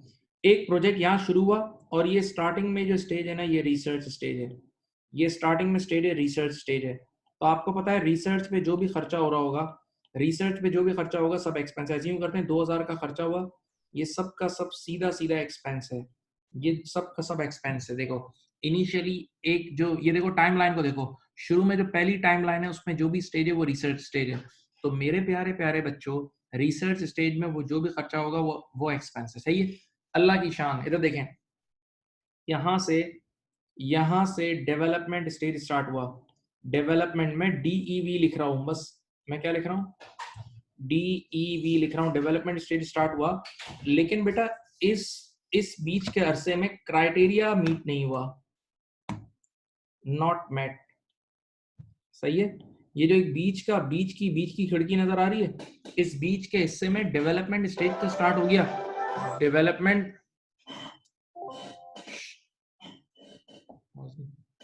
डेवलपमेंट स्टेज तो स्टार्ट हो गया, डेवलपमेंट स्टेज तो स्टार्ट हो गया मेरे बच्चों, लेकिन क्राइटेरिया मीट नहीं हुआ। तो यार ये जब जब तक क्राइटेरिया मीट नहीं हुआ होगा तब तक जो भी खर्चा होगा वो सब एक्सपेंस है। जब तक क्राइटेरिया मीट नहीं हुआ होगा जो भी खर्चा होगा सबका सब एक्सपेंस है। तो ये वाला भी खर्चा एक्सपेंस है। अज्यूम करते हैं यहाँ 1000 का खर्चा हुआ, ये भी एक्सपेंस है, ये भी क्या है, एक्सपेंस है, सही है। तो मेरे बच्चों अभी तक पहला जो सेक्शन था रिसर्च, वो भी एक्सपेंस। फिर डेवलपमेंट स्टेज स्टार्ट हुआ, और शुरू के कुछ महीने क्राइटेरिया मीट नहीं हुआ। तो जब शुरू के कुछ महीने क्राइटेरिया मीट नहीं हुआ तो मेरे बच्चों वो भी एक्सपेंस है, वो भी क्या है, एक्सपेंस है। अब सामने देखें, अल्लाह की शान, ये वो दिन था, ये वो दिन है जिस दिन से क्राइटेरिया मीट हो गया। ठीक है, इस दिन से क्राइटेरिया मीट हो गया। अब देखो मैं मार्कर का रंग चेंज कर रहा हूँ, इस दिन से क्राइटेरिया मीट हो गया, सही है, और डेवलपमेंट स्टेज में है। तो अब आज के बाद जो भी खर्चा होगा, ब्लू मार्कर, ब्लू लाइन देख लो, आज के बाद जो भी खर्चा होगा वो सब हम एसेट रिकॉर्ड करेंगे। आज के बाद जो भी खर्चा होगा वो सारा का सारा क्या होगा, एसेट होगा, वो सारा का सारा क्या होगा, एसेट होगा। ठीक है, अब अज्यूम करते हैं कि हमने यहाँ आके, ये देखो, ये दिन नजर आ रहा है, ये दिन, इस दिन आके प्रोजेक्ट कंप्लीट हुआ, इस दिन आके प्रोजेक्ट कंप्लीट हुआ, तो पता लगा कि इस दिन हमारी टोटल ये देख लें, टोटल कैपिटलाइज्ड डेवलपमेंट कॉस्ट थी हमारी बेटा $5000। कितनी थी भाई, हमारी टोटल कैपिटलाइज्ड डेवलपमेंट कॉस्ट थी $5000। यानी जिस दिन प्रोजेक्ट कंप्लीट हुआ, उस दिन हमारी टोटल कैपिटलाइज्ड डेवलपमेंट कॉस्ट थी $5000। यानी टोटल एसेट, आज तक टोटल नॉन करंट एसेट 5000 का बुक कर लिया था, सही है। अब दिलों को थामे, इसी दिन हमने प्रोजेक्ट को लॉन्च किया, अब हमने यहाँ से प्रोजेक्ट को लॉन्च कर दिया, अब हमने यहाँ से प्रोजेक्ट को लॉन्च कर दिया, अब हमने यहाँ से प्रोजेक्ट को क्या कर दिया, बोलो, लॉन्च कर दिया, सही है। अब देखें, जिस दिन हम प्रोजेक्ट को लॉन्च कर रहे हैं उस दिन हमारा एसेट कितने का है, 5000 का है। जिस दिन हम प्रोजेक्ट को लॉन्च कर रहे हैं उस दिन हमारा एसेट कितने का है, 5000 का है। अब जब प्रोजेक्ट लॉन्च होता है ना तो हम एक्सपर्ट को बुलाते हैं, कान खोलो कान खोलो कान खोलो, जिस दिन प्रोजेक्ट लॉन्च होता है उस दिन हम एक्सपर्ट को बुलाते हैं और हम एक्सपर्ट से पूछते हैं, एक्सपर्ट को अपना सारा डाटा देते हैं और उससे पूछते हैं बताएं इस प्रोजेक्ट की लाइफ कितनी होगी, तो लेटेस्ट से मिसाल दे रहा हूं, मैंने ब्लूटूथ वाली टेक्नोलॉजी लॉन्च की थी, सही है। तो अब मैंने एक्सपर्ट को बुलाया, तो एक्सपर्ट ने मार्केट के हालात देखे, कॉम्पिटिटर को देखा, ये सब देखा, तो एक्सपर्ट ने कहा कि अब देखें, मैं कुछ बोलने जा रहा हूं, इस प्रोजेक्ट की फाइनाइट लाइफ होगी 10 साल। कितनी होगी भाई, 10 साल। अब आप मुझे बताएं, जब एक प्रोजेक्ट की फाइनाइट लाइफ 10 साल है, यानी महदूद जिंदगी वाला प्रोजेक्ट है ना, तो आप सब इतने पढ़े लिखे हैं, आप लोगों ने बचपन में, अभी पिछले दिनों मेरे साथ IAS 16 पढ़ा था ना, तो IAS 16 में आपने पढ़ा तो था, मेरी बात सुने, आपने ये पढ़ा तो था कि हर वो एसेट जिसकी फाइनाइट लाइफ होती है, जैसे चेयर है, ये व्हाइट बोर्ड्स हैं, AC हैं, स्प्लिट यूनिट्स हैं, गाड़ियां हैं, वो सब डेप्रिशिएट होती है ना बेटा। जो फना होने वाली चीजें हैं, जिनकी फाइनाइट लाइफ है, महदूद जिंदगी, हम सबको डेप्रिशिएट करते हैं ना, तो यार ये प्रोजेक्ट की लाइफ भी 10 साल है, तो ये फाइनाइट लाइफ है तो डेप्रिशिएट होगा ना। बस इसके लिए वर्ड डेप्रिसिएशन नहीं यूज होगा, इसके लिए वर्ड होगा एमोटाइजेशन। जो वर्ड पहले हम डेप्रिसिएशन का यूज करते थे, टेंजिबल एसेट के लिए जो वर्ड हम डेप्रिसिएशन का यूज करते थे, इनटेंजिबल एसेट के लिए वही वर्ड अब एमोटाइजेशन है, सही है। तो अब आप इसकी एमोटाइजेशन स्टार्ट करेंगे। अब एमोटाइजेशन कैसे करेंगे, देखिए सिंपल लिख रहा हूँ, यहाँ देखें,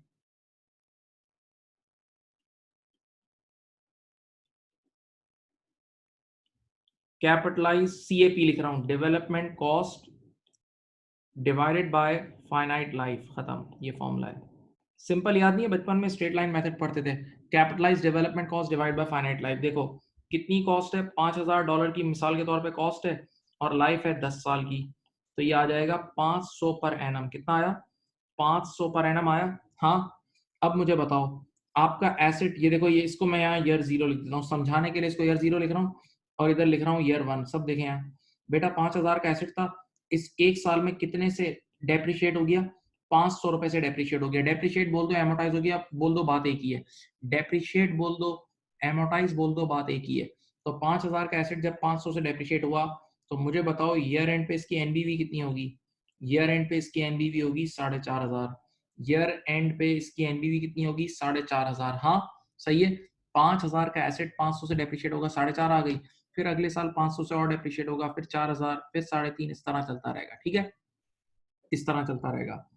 अब यहाँ पर एक सीखने वाली बात थी, आपने एक चीज अगर गौर की होगी कि मैंने एमोटाइजेशन का अमल किस दिन से स्टार्ट किया, आपने एक चीज शायद गौर की होगी कि मैंने एमोर्टाइजेशन का अमल उस दिन से स्टार्ट किया जिस दिन से प्रोजेक्ट लॉन्च हुआ है। मैंने एमोर्टाइजेशन का अमल उस दिन से स्टार्ट किया जिस दिन से प्रोजेक्ट क्या हुआ है, लॉन्च हुआ है। ये बहुत सख्त शर्त है। जिस दिन से प्रोजेक्ट लॉन्च होगा उस दिन से एमोर्टाइजेशन स्टार्ट होगी। क्यों? Why? amortization is like depreciation because of matching principle, because of matching principle। फिर बोल रहा हूं यार, amortization उस दिन से स्टार्ट होगी जिस दिन से प्रोजेक्ट कंप्लीट होके लॉन्च होगा। लॉन्च लॉन्च क्यों? लॉजिक दूं, सामने देखें और सोचें। क्योंकि जिस दिन से प्रोजेक्ट लॉन्च होगा उस दिन के बाद से हमें कमा के देगा।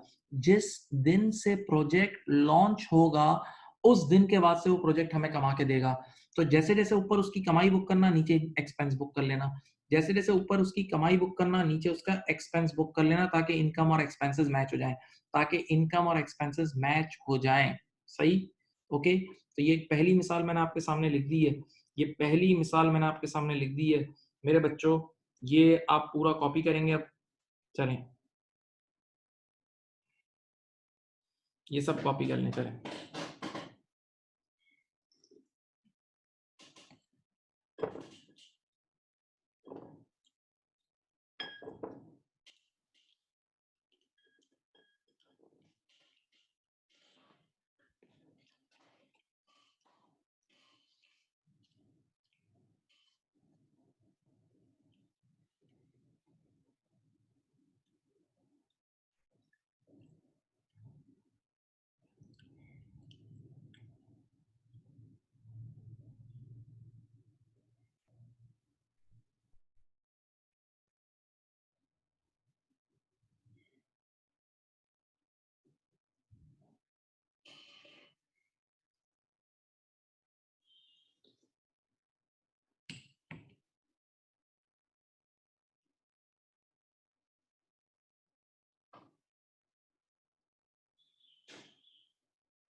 लिख लें। प्रॉपर तरीके से साफ सुथरा कॉपी करना है।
लिख लिया?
कर लिया बेटा, बोलो।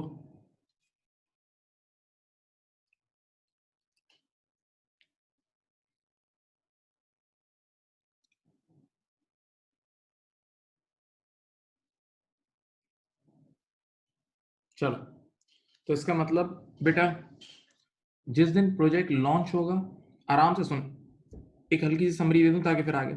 जिस दिन प्रोजेक्ट लॉन्च होगा उस दिन के बाद से एमोर्टाइजेशन का अमल शुरू होगा, अगर अगर प्रोजेक्ट की लाइफ फाइनाइट होगी। अगर प्रोजेक्ट की लाइफ फाइनाइट होगी, प्लीज जान लगाएं। अब सेकंड केस आ जाओ, यहां देखें।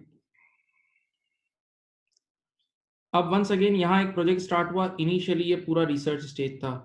इनिशियली ये सारा का सारा रिसर्च स्टेज था। हम सबको पता है कि रिसर्च स्टेज क्या होता है। रिसर्च स्टेज पे जो भी खर्चा होगा, अज्यूम करते हैं 3,000 रुपए का खर्चा हुआ, वो सारा का सारा एक्सपेंस हो जाएगा। रिसर्च स्टेज पे जो भी खर्चा है सारा का सारा एक्सपेंस हो जाएगा, सारा का सारा एक्सपेंस हो जाएगा। सामने देखें अब क्या हुआ। अब सुनिए, अल्लाह की शान, इस दिन से डेवलपमेंट स्टेज स्टार्ट हुआ। इस दिन से डेवलपमेंट स्टेज स्टार्ट हुआ। और डे वन से सारी की सारी कंडीशन, 6 की 6 कंडीशन, क्राइटेरिया मीट हो गया। क्राइटेरिया मीट हो गया। Criteria met.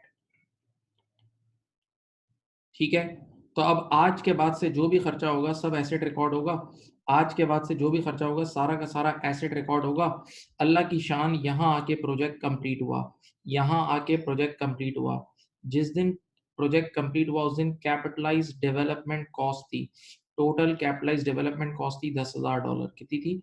$10,000 की थी। सही है, $10,000 की थी। अब जरा बड़ी मजेदार बातें सुने यहाँ, बहुत मजेदार बातें। अब क्या हुआ, मैंने फौरन से एक्सपर्ट को बुलाया। मैंने कहा यार जरा इसकी लाइफ बताना। तो एक्सपर्ट ने कैलकुलेटर लेके बैठा, सुपर कंप्यूटर पे पता नहीं कितनी information time time time time पा क्या बहुत कुछ किया। और कुछ घंटों बाद वो खड़ा हुआ और बोला, भाई मेरे आगे हाथ जोड़े, मेरे आगे से नहीं, हाथ जोड़े देखने। उसने कहा, भाई ये क्या प्रोजेक्ट है, क्या प्रोडक्ट है? बोला, यार इसका इतना फायदा है ना कि इसका एंड पॉइंट मुझे नजर नहीं आ रहा, मुझे इसका कोई एंड पॉइंट नजर नहीं आ रहा। तो भाई उसने मेरे को लिख के दे दिया, इस प्रोजेक्ट की लाइफ है इनडेफिनेट लाइफ। क्या लाइफ है? when you cannot predict and point of the life, आपको नहीं पता लग रहा है, इतने ज्यादा अनलिमिटेड बेनिफिट्स हैं। तो उसने कहा कि यार मैं इसका एंडिंग पॉइंट नहीं बता सकता। यानी इनडेफिनेट लाइफ का मतलब वो life which can not be calculated. Indefinite life का मतलब वो life which can not be calculated. कान खोल लो। तो अब सामने देखें।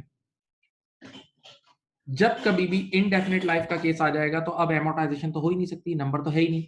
जैसे आपके पास लैंड है, आप लैंड डेप्रिशिएट नहीं करते ना यार, आप किससे डेप्रिशिएट करोगे? 10 साल 20 साल, इस बार तो लाइफ का नंबर है ही नहीं। इस बार तो लाइफ का नंबर है ही नहीं। तो अब स्टैंडर्ड क्या कहता है कि अब एमोर्टाइजेशन नहीं होगी, बल्कि साल, अब एक नया वर्ड मैं यूज कर रहा हूँ, बिल्कुल नया वर्ड। अब कोई एमोर्टाइजेशन नहीं होगी, बल्कि अब साल में एक बार, एक मिनट इधर देखें, अब साल में एक बार होगी इंपेयरमेंट टेस्टिंग।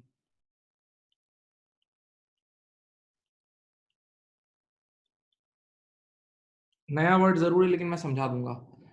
अब एमोर्टाइजेशन नहीं होगी।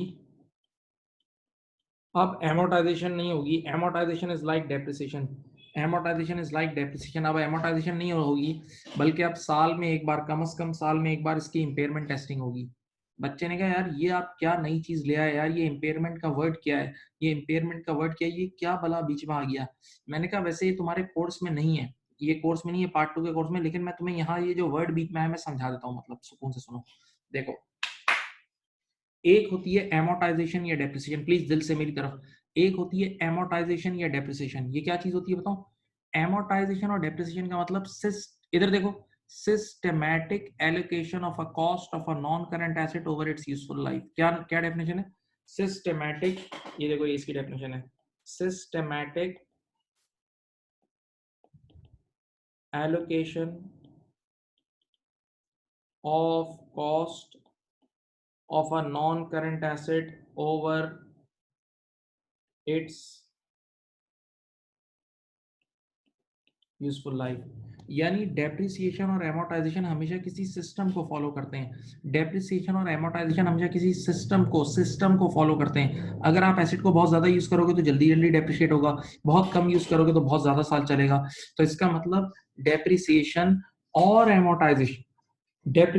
एमोर्टाइजेशन हमेशा किसी ना किसी निजाम को फॉलो करते हैं। डेप्रिसिएशन और एमोर्टाइजेशन हमेशा किसी ना किसी निजाम को फॉलो करते हैं।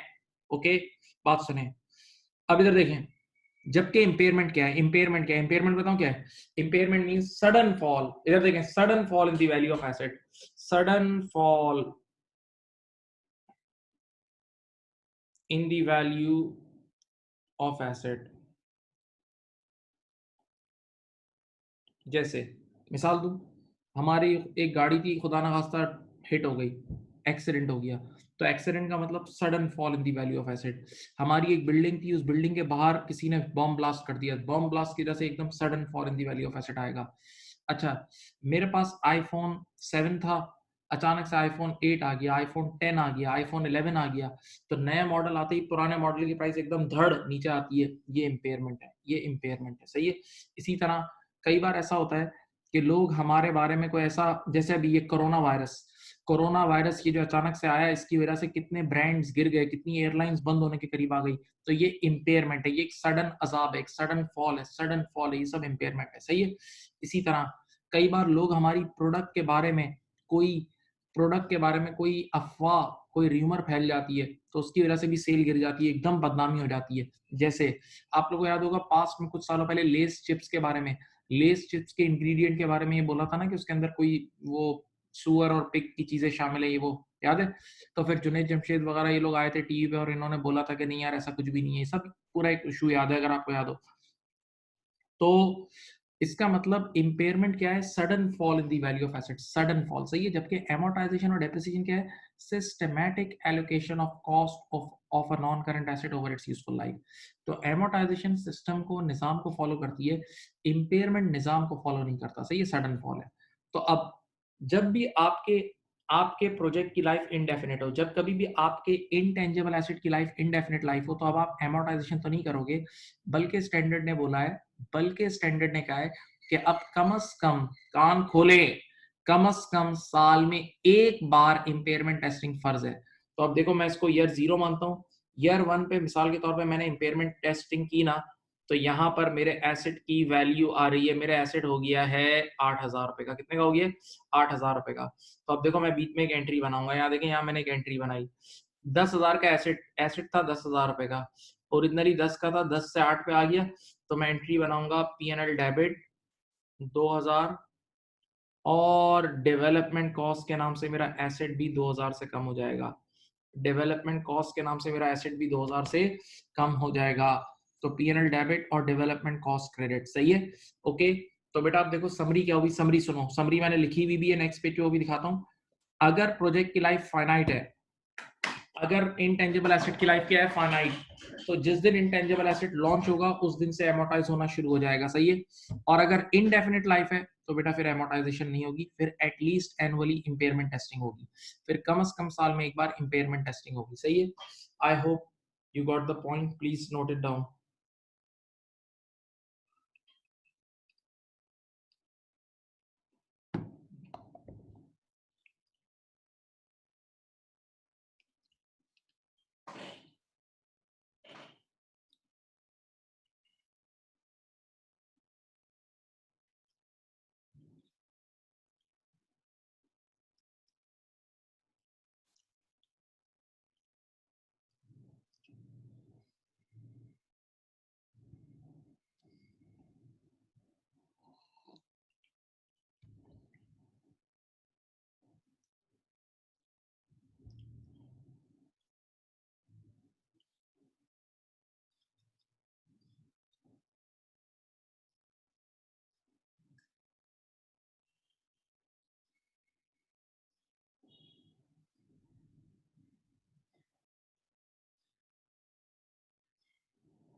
इनडेफिनेट लाइफ का एक बच्चे का सवाल है, क्या होती है बेटा? 2-3 नाम लेता हूँ, समझो।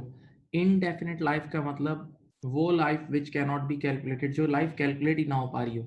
यानी आपको कोई एंड पॉइंट नज़र ही नहीं आ रहा हो, कब तक आपको इकोनॉमिक बेनिफिट होगा? कब तक आपको इकोनॉमिक बेनिफिट होगा?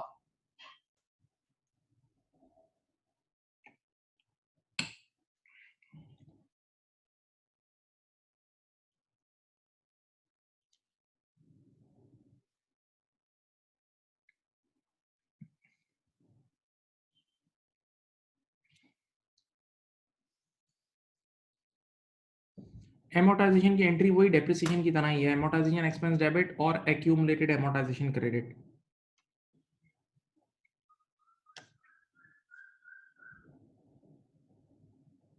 ये भी सही है। ये भी एक एंट्री एक बच्चे, हाँ ये सही है, यस करेक्ट।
कर लिया।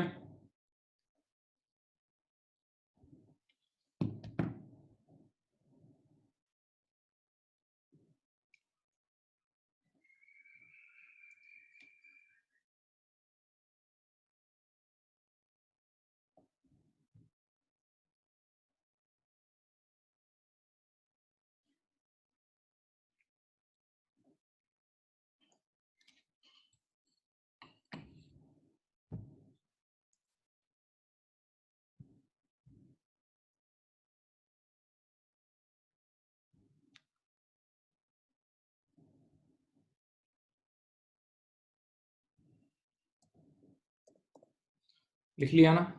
चलो अब आओ, ये एक समरी कॉपी करो। देखो ये एक बड़ी अच्छी समरी लिखी हुई है। समरी देखो, समरी में क्या लिखा हुआ है? देखें, दो तरफ दो एरो बनाए हुए हैं। एक तरफ मैंने लिखा हुआ है फाइनाइट लाइफ, दो कॉलम बना के, और एक इनडेफिनेट लाइफ। एक तरफ लिखा है फाइनाइट लाइफ और एक तरफ लिखा है इनडेफिनेट लाइफ। बहुत सबर से सुने। एक तरफ लिखा है फाइनाइट लाइफ और एक तरफ इनडेफिनेट लाइफ। फाइनाइट लाइफ में एमोर्टाइजेशन होगी, यस। एमोर्टाइजेशन होगी, यस, जिस दिन से एसेट लॉन्च होगा, जिस दिन से एसेट अवेलेबल फॉर यूज या लॉन्च होगा, जिस दिन से एसेट अवेलेबल फॉर यूज या लॉन्च होगा। इनडेफिनेट लाइफ में एमोर्टाइजेशन होगी, नो। इनडेफिनेट लाइफ में एमोर्टाइजेशन नहीं होगी, ठीक है। अच्छा, अब एक और बात, नई चीज, फाइनाइट लाइफ में इंपेयरमेंट टेस्टिंग होती है, हाँ इसमें भी होती है। फाइनाइट लाइफ में इंपेयरमेंट टेस्टिंग होती है, हाँ इसमें भी होती है। क्या लिखा है देखो, यस, क्या लिखा है, yes if hint or indication available, if hint और indication available। भाई फाइनाइट लाइफ वाले केसेस में भी इंपेयरमेंट टेस्टिंग करनी पड़ सकती है, अगर आपको इंपेयरमेंट का सबब, इंपेयरमेंट की वजह, इंपेयरमेंट की कोई हिंट या इंडिकेशन आपको नजर आए। इंपेयरमेंट की हिंट या इंडिकेशन का मतलब क्या है? भाई आपकी गाड़ी का एक्सीडेंट हो जाए, ये हिंट है। गाड़ी ठुक गई, वाकई अब नजर आ रहा है कि वैली गिरी है। हाँ, कोई बॉम्ब ब्लास्ट हो जाए, टेक्नोलॉजी का चेंज हो जाए, ये सब इंपेयरमेंट की हिंट्स हैं, ये सब इंपेयरमेंट की हिंट्स हैं। तो फाइनाइट लाइफ वाले केसेस में इंपेयरमेंट टेस्टिंग होगी। इंपेयरमेंट टेस्टिंग होगी अगर हिंट मिले, इशारा मिले, सबब नजर आए, वजह नजर आए वैल्यू गिरने की, तो आप कर लेना। जबकि इनडेफिनेट लाइफ वाले केस में देखो फर्ज है, यस एटलीस्ट एनुअली मस्ट। भाई इनडेफिनेट लाइफ वाले केस में कम से कम साल में एक बार इंपेयरमेंट टेस्टिंग फर्ज है। इनडेफिनेट लाइफ वाले केस में कम से कम साल में एक बार इंपेयरमेंट टेस्टिंग फर्ज है। कम से कम साल में एक बार इंपेयरमेंट टेस्टिंग फर्ज है। कम से कम साल में एक बार इंपेयरमेंट टेस्टिंग फर्ज है। हाँ जी, कम से कम साल में एक बार इम्पेयरमेंट टेस्टिंग फर्ज है। ओके, ये बात नहीं भूलना।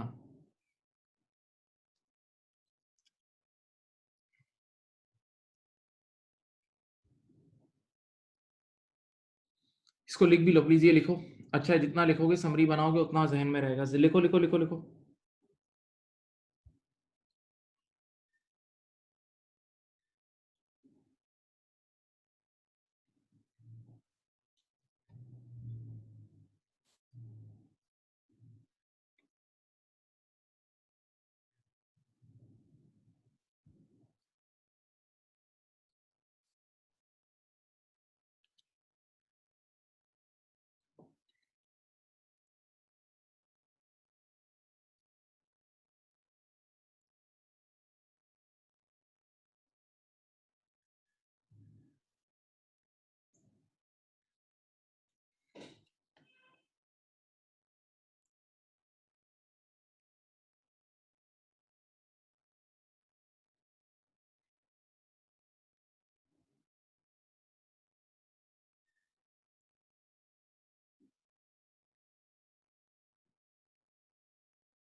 अब अब मैं आपको अभी अभी से स्टैंडर्ड की चीज़ें कुछ कुछ रहती हैं, लेकिन मैं चाहता हूँ साथ साथ थोड़ा किट का तड़का भी लगाऊं। किट का तड़का लगाओगे तो प्रैक्टिकल और उसके बीच में जरा एक माइंड बनता रहेगा। सही है, तो जितना पढ़ा है ना उसकी बेसिस पे, जितना तुमने पढ़ा है उसकी बेसिस पे तुम्हें एग्जाम किट के कुछ क्वेश्चंस करा देता हूँ। ठीक है, चलो यहाँ देखें। ये एग्जाम किट का एक बड़ा मशहूर सवाल है मैरलेट के नाम से। एग्जाम किट का एक बहुत ही मशहूर सवाल है, क्वेश्चन नंबर 149। अगर आप चाहते हैं तो कोई मसला नहीं है, किट खोल के भी सामने रख लें, अपनी कैप्लन की किट में एमसीक्यू ढूंढ लें। नहीं भी ढूंढ सकते तो यहाँ सामने है आपके पास, पिक्चर ले लो या सामने देखते रहो। ठीक है, चलो। मैरलेट is engaged, पढ़ें। मैरलेट is engaged in a number of research and development projects during the year ended 31st December X5। यहाँ गाड़ियां रोक के सबसे पहले पेज नंबर नहीं पता 149 ढूंढ लो, एमसीक्यू में ढूंढ लो खुद ही। सुने बेटा, अकाउंटिंग पीरियड, फाइनेंशियल अकाउंटिंग में हमेशा अकाउंटिंग पीरियड पहले ढूंढा करो। फाइनेंशियल अकाउंटिंग में अकाउंटिंग पीरियड हमेशा ढूंढ लिया करो पहले। तो अकाउंटिंग पीरियड दिसंबर, कैप्लन की किट है, कैप्लन पेज नंबर 39 है, पेज नंबर 39 है प्लीज। अब यहाँ देखें यार, अकाउंटिंग पीरियड 31 दिसंबर X5 को एंड हो रहा है, तो 1 जनवरी X5 को स्टार्ट हो रहा होगा। सही है, तो अकाउंटिंग पीरियड 1 जनवरी X5 से दिसंबर X5 है। 1 जनवरी X5 से दिसंबर X5 है। सही है, चलो मैं एक मिनट पहले तो मैं अकाउंटिंग पीरियड ड्रॉ करके देता हूँ। ये रहा,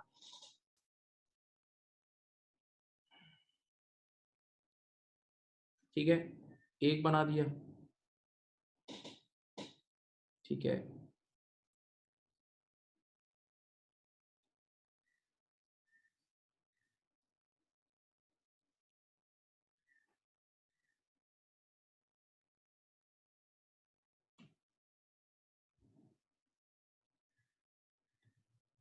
ये एक पीएनएल का डब्बा भी बना रहा हूँ अभी से, क्योंकि उसने मांगा है पीएनएल ईयर एंडेड 31 दिसंबर X5। ओके, अच्छा अब देखें क्या कह रहा है। 3 प्रोजेक्ट्स हैं, रिक्वायरमेंट पढ़ लो। व्हाट अमाउंट, ये रही रिक्वायरमेंट है, ये रिक्वायरमेंट है देखें, और जरा होश में रह के पढ़ेंगे तो सीख जाएंगे, कोई मुश्किल नहीं है। What amount should be expense to the statement of profit and loss. बेटा, इस साल के पीएनएल में कितना अमाउंट जाएगा, इस साल की इनकम स्टेटमेंट यानी पीएनएल में क्या क्या जाएगा। सही है, चलो पहला प्रोजेक्ट, प्रोजेक्ट ए क्या है।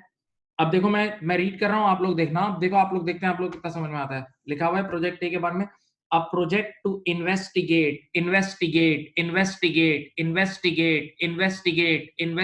दिमाग पे हथौड़े बरस रहे हैं, कुछ याद आया। इन्वेस्टिगेशन का नाम याद आता ही रिसर्च याद आई, याद है। रिसर्च स्टेज की डेफिनेशन क्या थी, रिसर्च स्टेज की डेफिनेशन थी इनिशियल प्लान्ड इन्वेस्टिगेशन, याद है। तो इन्वेस्टिगेशन के वर्ड ने मुझे बता दिया ये रिसर्च है। इन्वेस्टिगेशन के वर्ड ने मुझे बता दिया ये रिसर्च स्टेज है, और रिसर्च का ठिकाना जहन्नम में, याद है? रिसर्च डायरेक्टली पीएनएल में जाती है, रिसर्च डायरेक्टली पीएनएल में जाती है, रिसर्च डायरेक्टली पीएनएल में जाती है। तो पढ़ो, a project to investigate the property of chemical compound, cost incurred on this project कितनी लगी है? 34,000। तो बेटा साफ साफ सी बात है, ये 34,000 चुपचाप पीएनएल में गिर जाएगा, चुपचाप एक्सपेंस आउट हो जाएगा। ओके, यहाँ देखिए मैं डाल देता हूँ।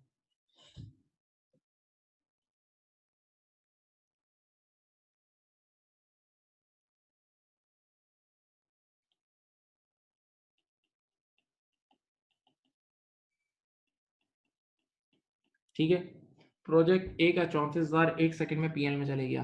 प्रोजेक्ट ए का 34,000 एक सेकंड में पीएनएल में चला गया। ओके,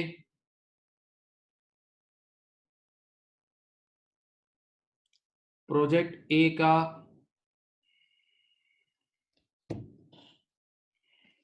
34,000 ये एक सेकंड में पीएनएल में चले गया। अब project B, project B, a project to develop new process. अब देखो यहाँ डेवलप का वर्ड आ गया, तो बच्चे ने कहा यार ये तो डेवलपमेंट है। मैंने कहा हाँ मैं भी मान रहा हूँ, जरा देखे तो सही।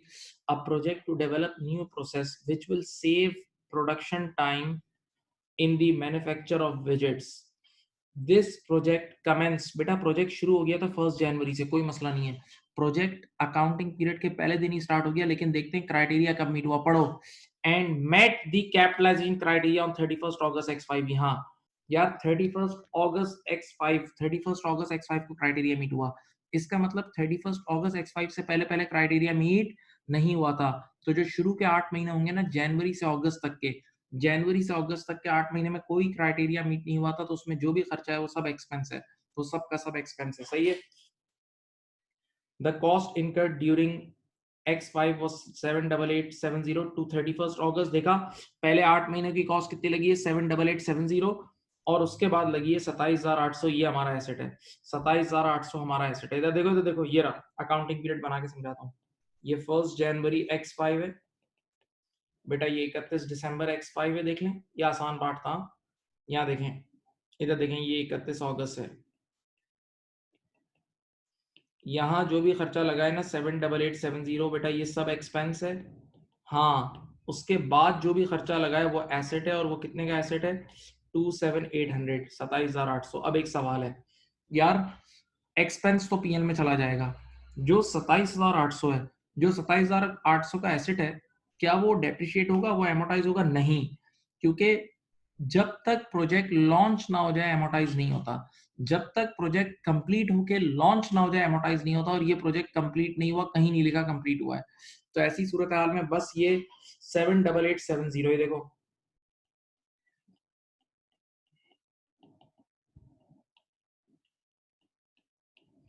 78870, 78870, 78870 आपके पास कहाँ चले जाएगा? 78870 आपके पीएनएल में चला जाएगा। सही। प्रोजेक्ट ए और बी कुछ भी नहीं थे, असल प्रोजेक्ट सी है, असल प्रोजेक्ट सी है। लेकिन मैं डायरेक्ट उस पर नहीं जाऊंगा, पहले मैं आपको मौका दूंगा कि आप एक बार प्रोजेक्ट ए और बी को पक्का करके जहन में डाल लें। मैं 30 सेकंड तक चुप हूँ, प्रोजेक्ट ए और बी को पक्का करके जहन में डाल लो।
अब प्रोजेक्ट सी, चलो बिस्मिल्लाह, प्रोजेक्ट सी, ये देखो प्रोजेक्ट सी, पहले मैं एक बात पहले जहन बना लो, ये पुराना प्रोजेक्ट होगा, प्रोजेक्ट सी पुराना है, पहले से चला आ रहा है, सही है। अ development project which was completed on 30 June x5, बेटा शुरू बहुत पहले हुआ था, कंप्लीट हमारे साल के बीच में हुआ है, प्लीज अब ध्यान इधर रखना। A development project which was completed on 30 June x5, complete इस साल हुआ है, सही है। Development cost incurred up to, देखो पिछले साल के एंड तक ये देखें, अप टू 31 दिसंबर x4 वर 290। इसका मतलब ये हुआ, जहन बनाएं कि ये पुराना प्रोजेक्ट था, पहले से चला आ रहा था और पहले से इसका क्राइटेरिया मीट हो चुका था, तभी बैलेंस शीट में ऑलरेडी, हमारी बैलेंस शीट में ऑलरेडी डेवलपमेंट कॉस्ट कितनी 290 लग गई थी। अब with a further 19,800 incurred between January x5 to June x5। मैं फिर रुक रहा हूं, मैं नहीं बढ़ रहा आगे। ये पहली 2.5 लाइन वापस से पढ़ो, स्लो स्लो पढ़ना, जल्दी नहीं पढ़ना। ये जो प्रोजेक्ट सी की पहली 2 लाइन है ना, 2 लाइनें 2.5 लाइनें, पढ़ो आराम से पढ़ो, टाइम लो टाइम लो, टाइम लगेगा इसमें।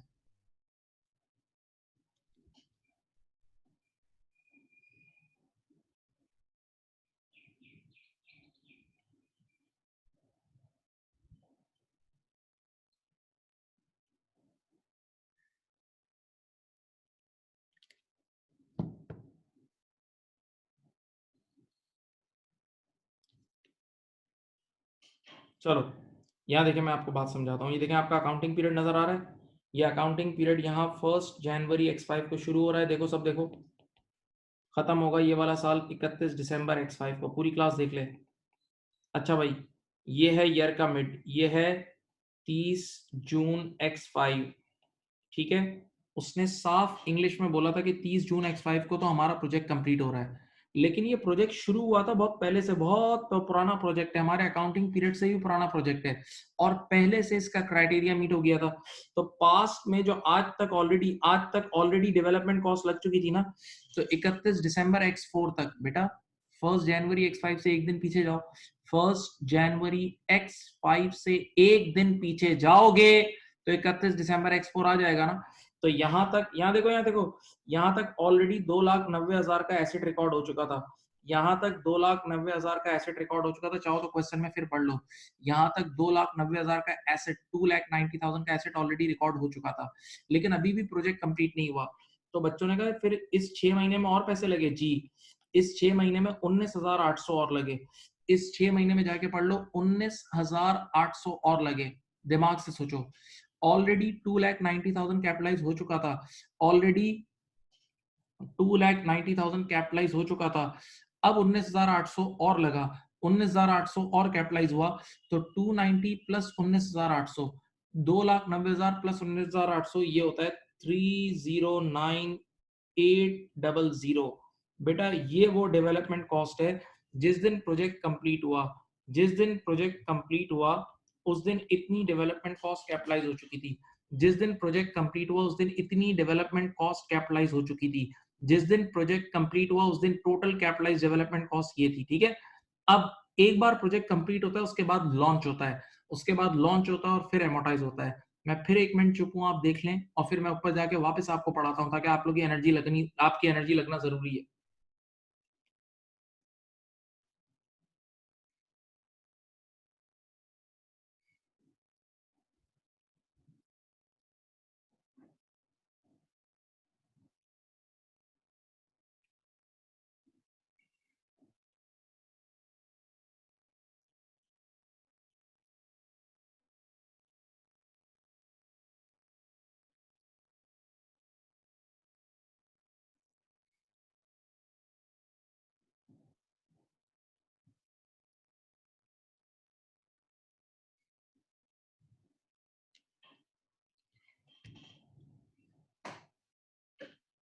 अब इधर देखें, ऊपर जाके पढ़े, ये पढ़े पढ़े पढ़े पढ़े, पढ़ लेंगे, पढ़ते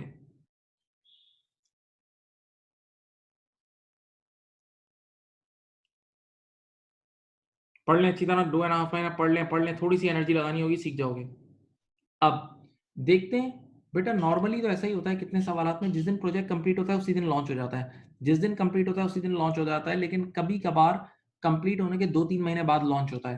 तो असल चीज है लॉन्चिंग डेट, सुनिए, पढ़े क्या लिखा है, production and sales of new product commenced on, ये देखो 1 सितंबर, ठीक है, यानी ये लॉन्च हुआ है सितंबर में, तो बस जब लॉन्च हुआ है सितंबर में तो उसी के बाद से एमोटाइज होगा। जब ये लॉन्च हुआ है सितंबर में तो उसी के बाद से एमोटाइज होगा।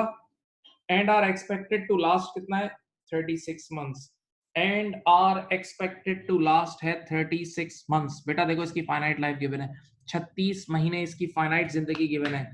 तो जब प्रोजेक्ट कंप्लीट होके लॉन्च हो जाए और बेटा उसकी फाइनाइट लाइफ हो तो वो एमोटाइज होता है ना, फाइनाइट लाइफ हो तो एमोटाइज होता है ना बेटा।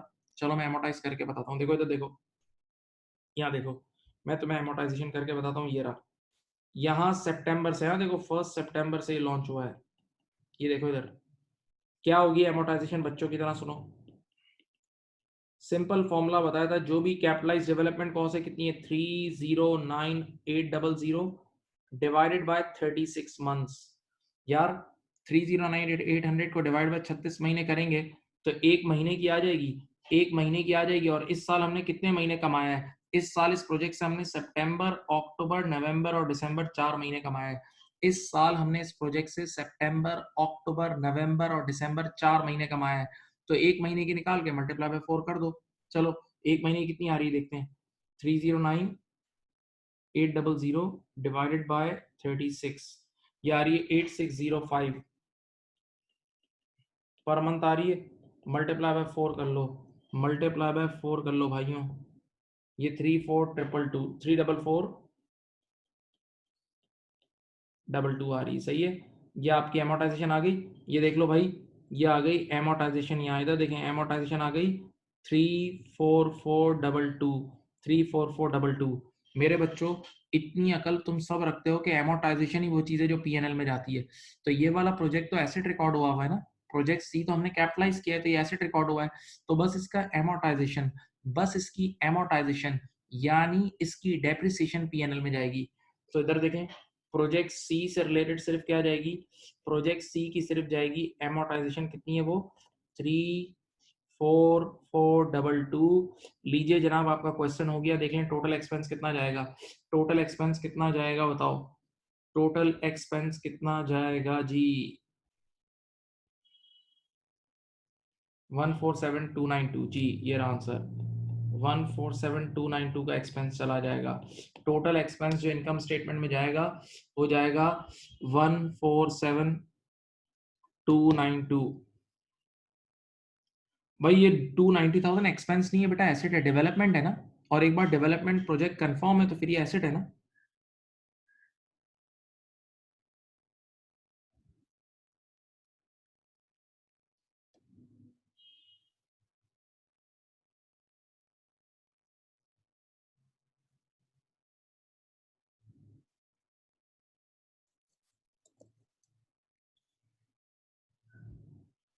ये कॉपी करो, ये कॉपी करो, पहले कॉपी करो, मैं बातें कर रहा हूँ, ठहर जाओ, ये कॉपी करो।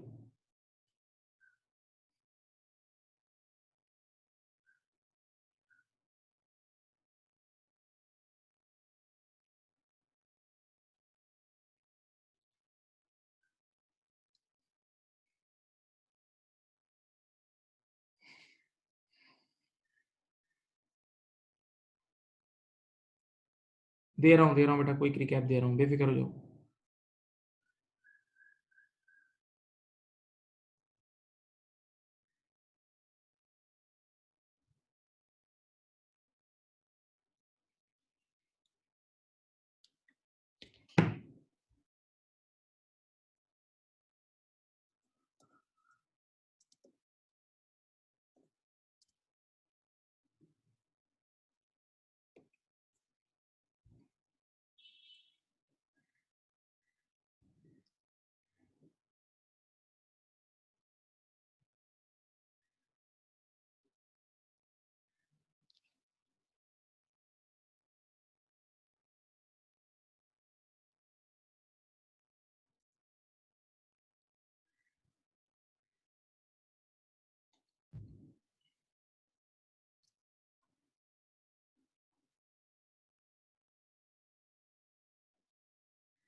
अब देखें यहाँ एक मिनट, मैं प्रोजेक्ट सी एक छोटी सी समरी में बता दूं।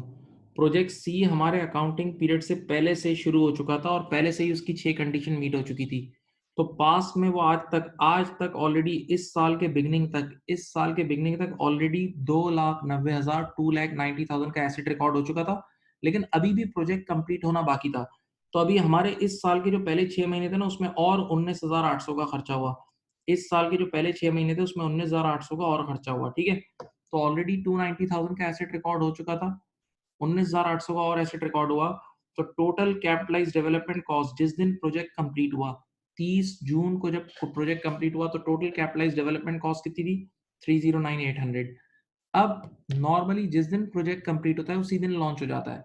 जिस दिन प्रोजेक्ट कंप्लीट होता है उसी दिन लॉन्च हो जाता है, लेकिन यहाँ ऐसा नहीं हुआ। यहाँ ऐसा नहीं हुआ। यहाँ लॉन्च कब हुआ? 2 महीने बाद, यानी बीच में जुलाई अगस्त का ब्रेक आया और उसके बाद। तो बस जब प्रोजेक्ट लॉन्च होता है तो आप देखते हो कि अगर उसकी फाइनाइट लाइफ है तो आप एमोर्टाइज करोगे। तो यस, 36 महीने की लाइफ थी, डिवाइड बाय 36 करा, 1 महीने की आ गई। 1 महीने को मल्टीप्लाई बाय 4 कर दिया, तो ये 4 महीने की एमोर्टाइजेशन आपके सामने आ गई। ये 4 महीने की एमोर्टाइजेशन आपके सामने आ गई, सही है?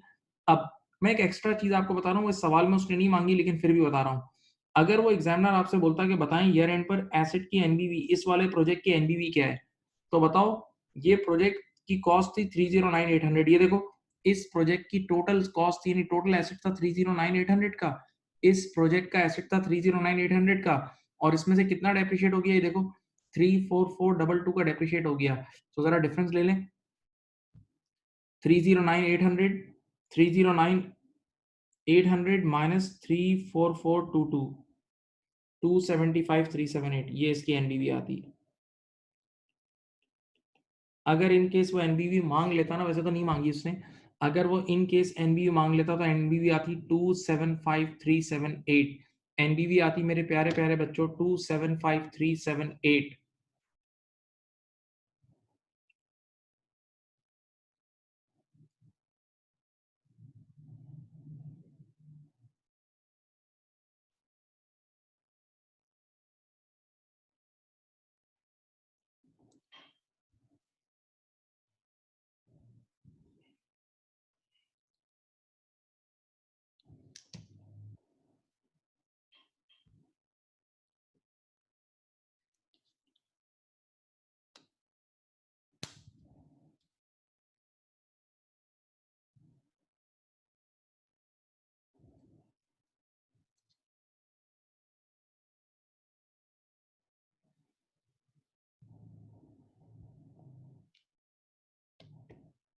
चलो,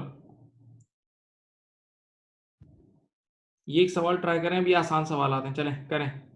ये सवाल ट्राई करें, ये डेप्रिसिएशन से रिलेटेड सवाल आते हैं, करें। बेसिक आईएएस 16 वाली लेवल है ये लेवल ज्यादा नहीं है, उससे ज्यादा का लेवल नहीं है। चलो करो, आईएएस 16 वाले लेवल के सवाल आते हैं, चलो ट्राई करो।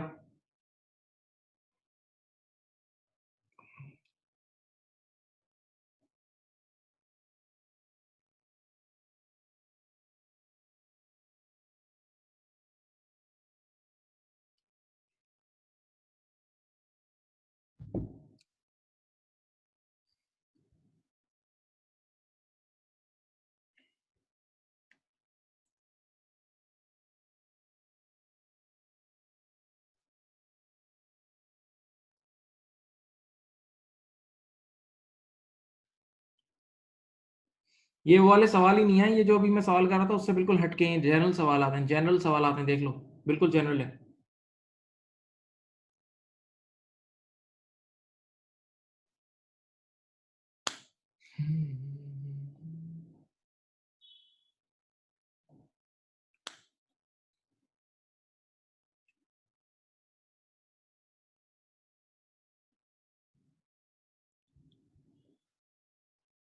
One fifty.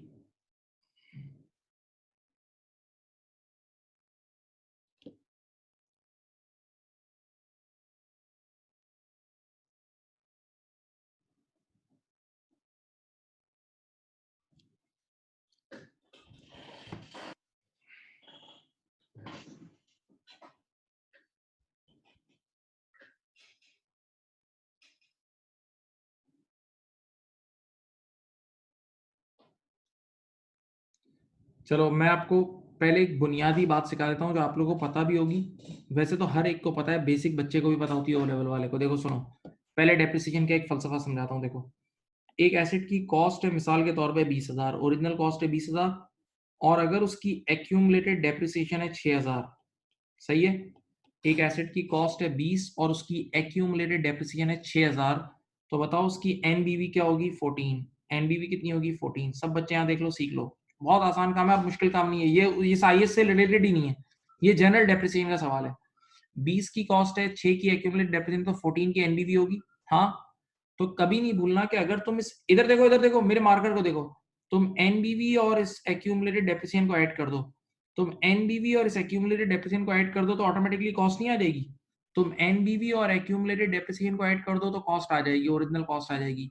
एनबीवी और एक्यूमुलेटेड डेप्रिसिएशन को, आज तक की डेप्रिसिएशन को ऐड कर दो तो कॉस्ट आ जाएगी, सीधी सी बात है यार, कोई मुश्किल बात नहीं है। सही है? पक्का? पक्का? अच्छा, अब एक और बात करना, एनबीवी को प्यार से, बल्कि ज्यादा मशहूर नाम एनबीवी का है कैरिंग अमाउंट। एनबीवी का ज्यादा मशहूर नाम क्या है? Carrying amount. एनबीवी को कैरिंग अमाउंट भी बोलते हैं, सही है। एनबीवी को कैरिंग अमाउंट या कैरिंग वैल्यू भी बोलते हैं, ठीक है? बोलो भाई, पक्का? अब जो क्वेश्चन हम कर रहे हैं 150, सब आंखें खोल लो, बस ये आखिरी सवाल है यार, कर लो, इतना सा सवाल है। बताओ उसकी, the following information relates to the accounting year. Year end कब हो रहा है बताओ? ईयर एंड कब हो रहा है? 30 अप्रैल x6। ईयर एंड कब हो रहा है? 30 अप्रैल x6, तो एक साल पीछे जाओ, तो 1 मई x5 को ईयर स्टार्ट हो रहा होगा। देखो, ये है तुम्हारा अकाउंटिंग पीरियड, ये देखें,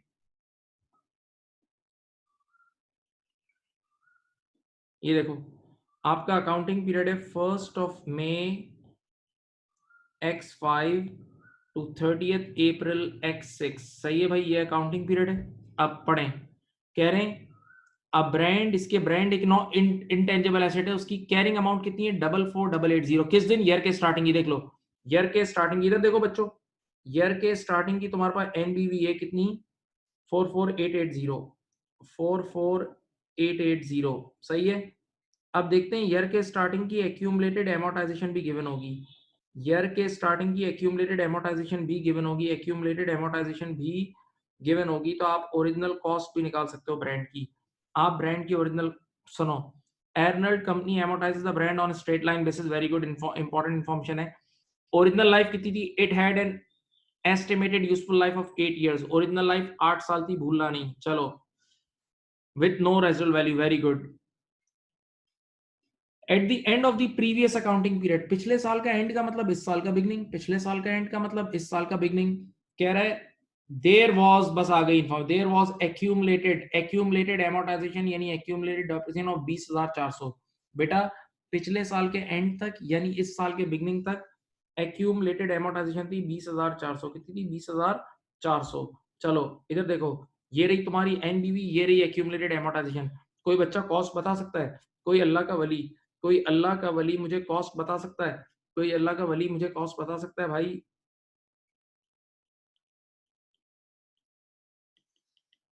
कितनी आ रही है कॉस्ट? 65280, वेरी गुड, 65280 की कॉस्ट आ गई।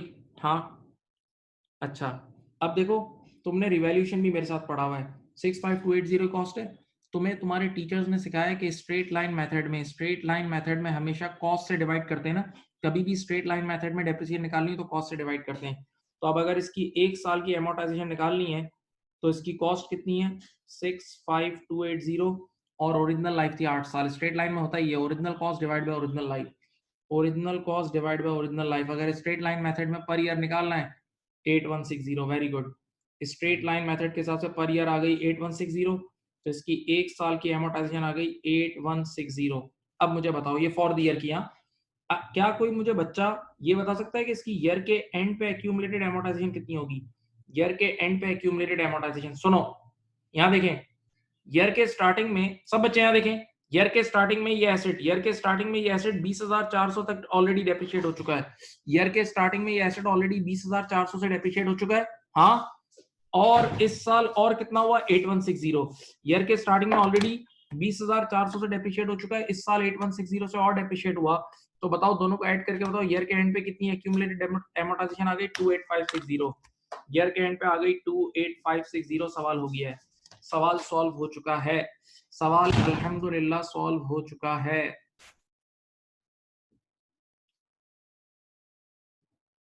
सवाल सॉल्व हो चुका है बच्चों, ये देख लो, ये रहा, ये रहा सवाल। आंसर क्या है? सी।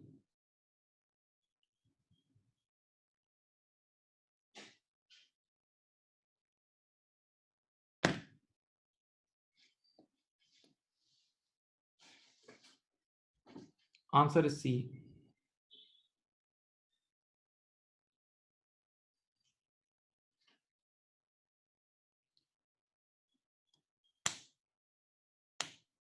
आंसर इज सी।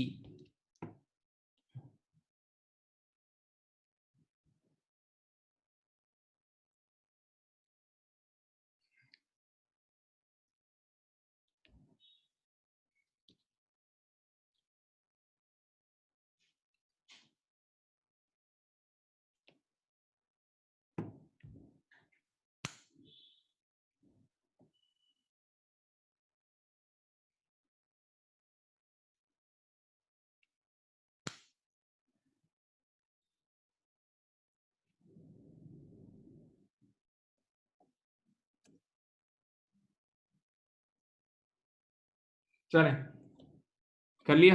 एक बार लिख लो बस, ये लास्ट क्वेश्चन था, ये लिख लो भाई। चलें जी, आज के लिए इतना ही रखते हैं, बाकी अगली मुलाकात में करेंगे। अल्लाह हाफिज़, बाय बाय।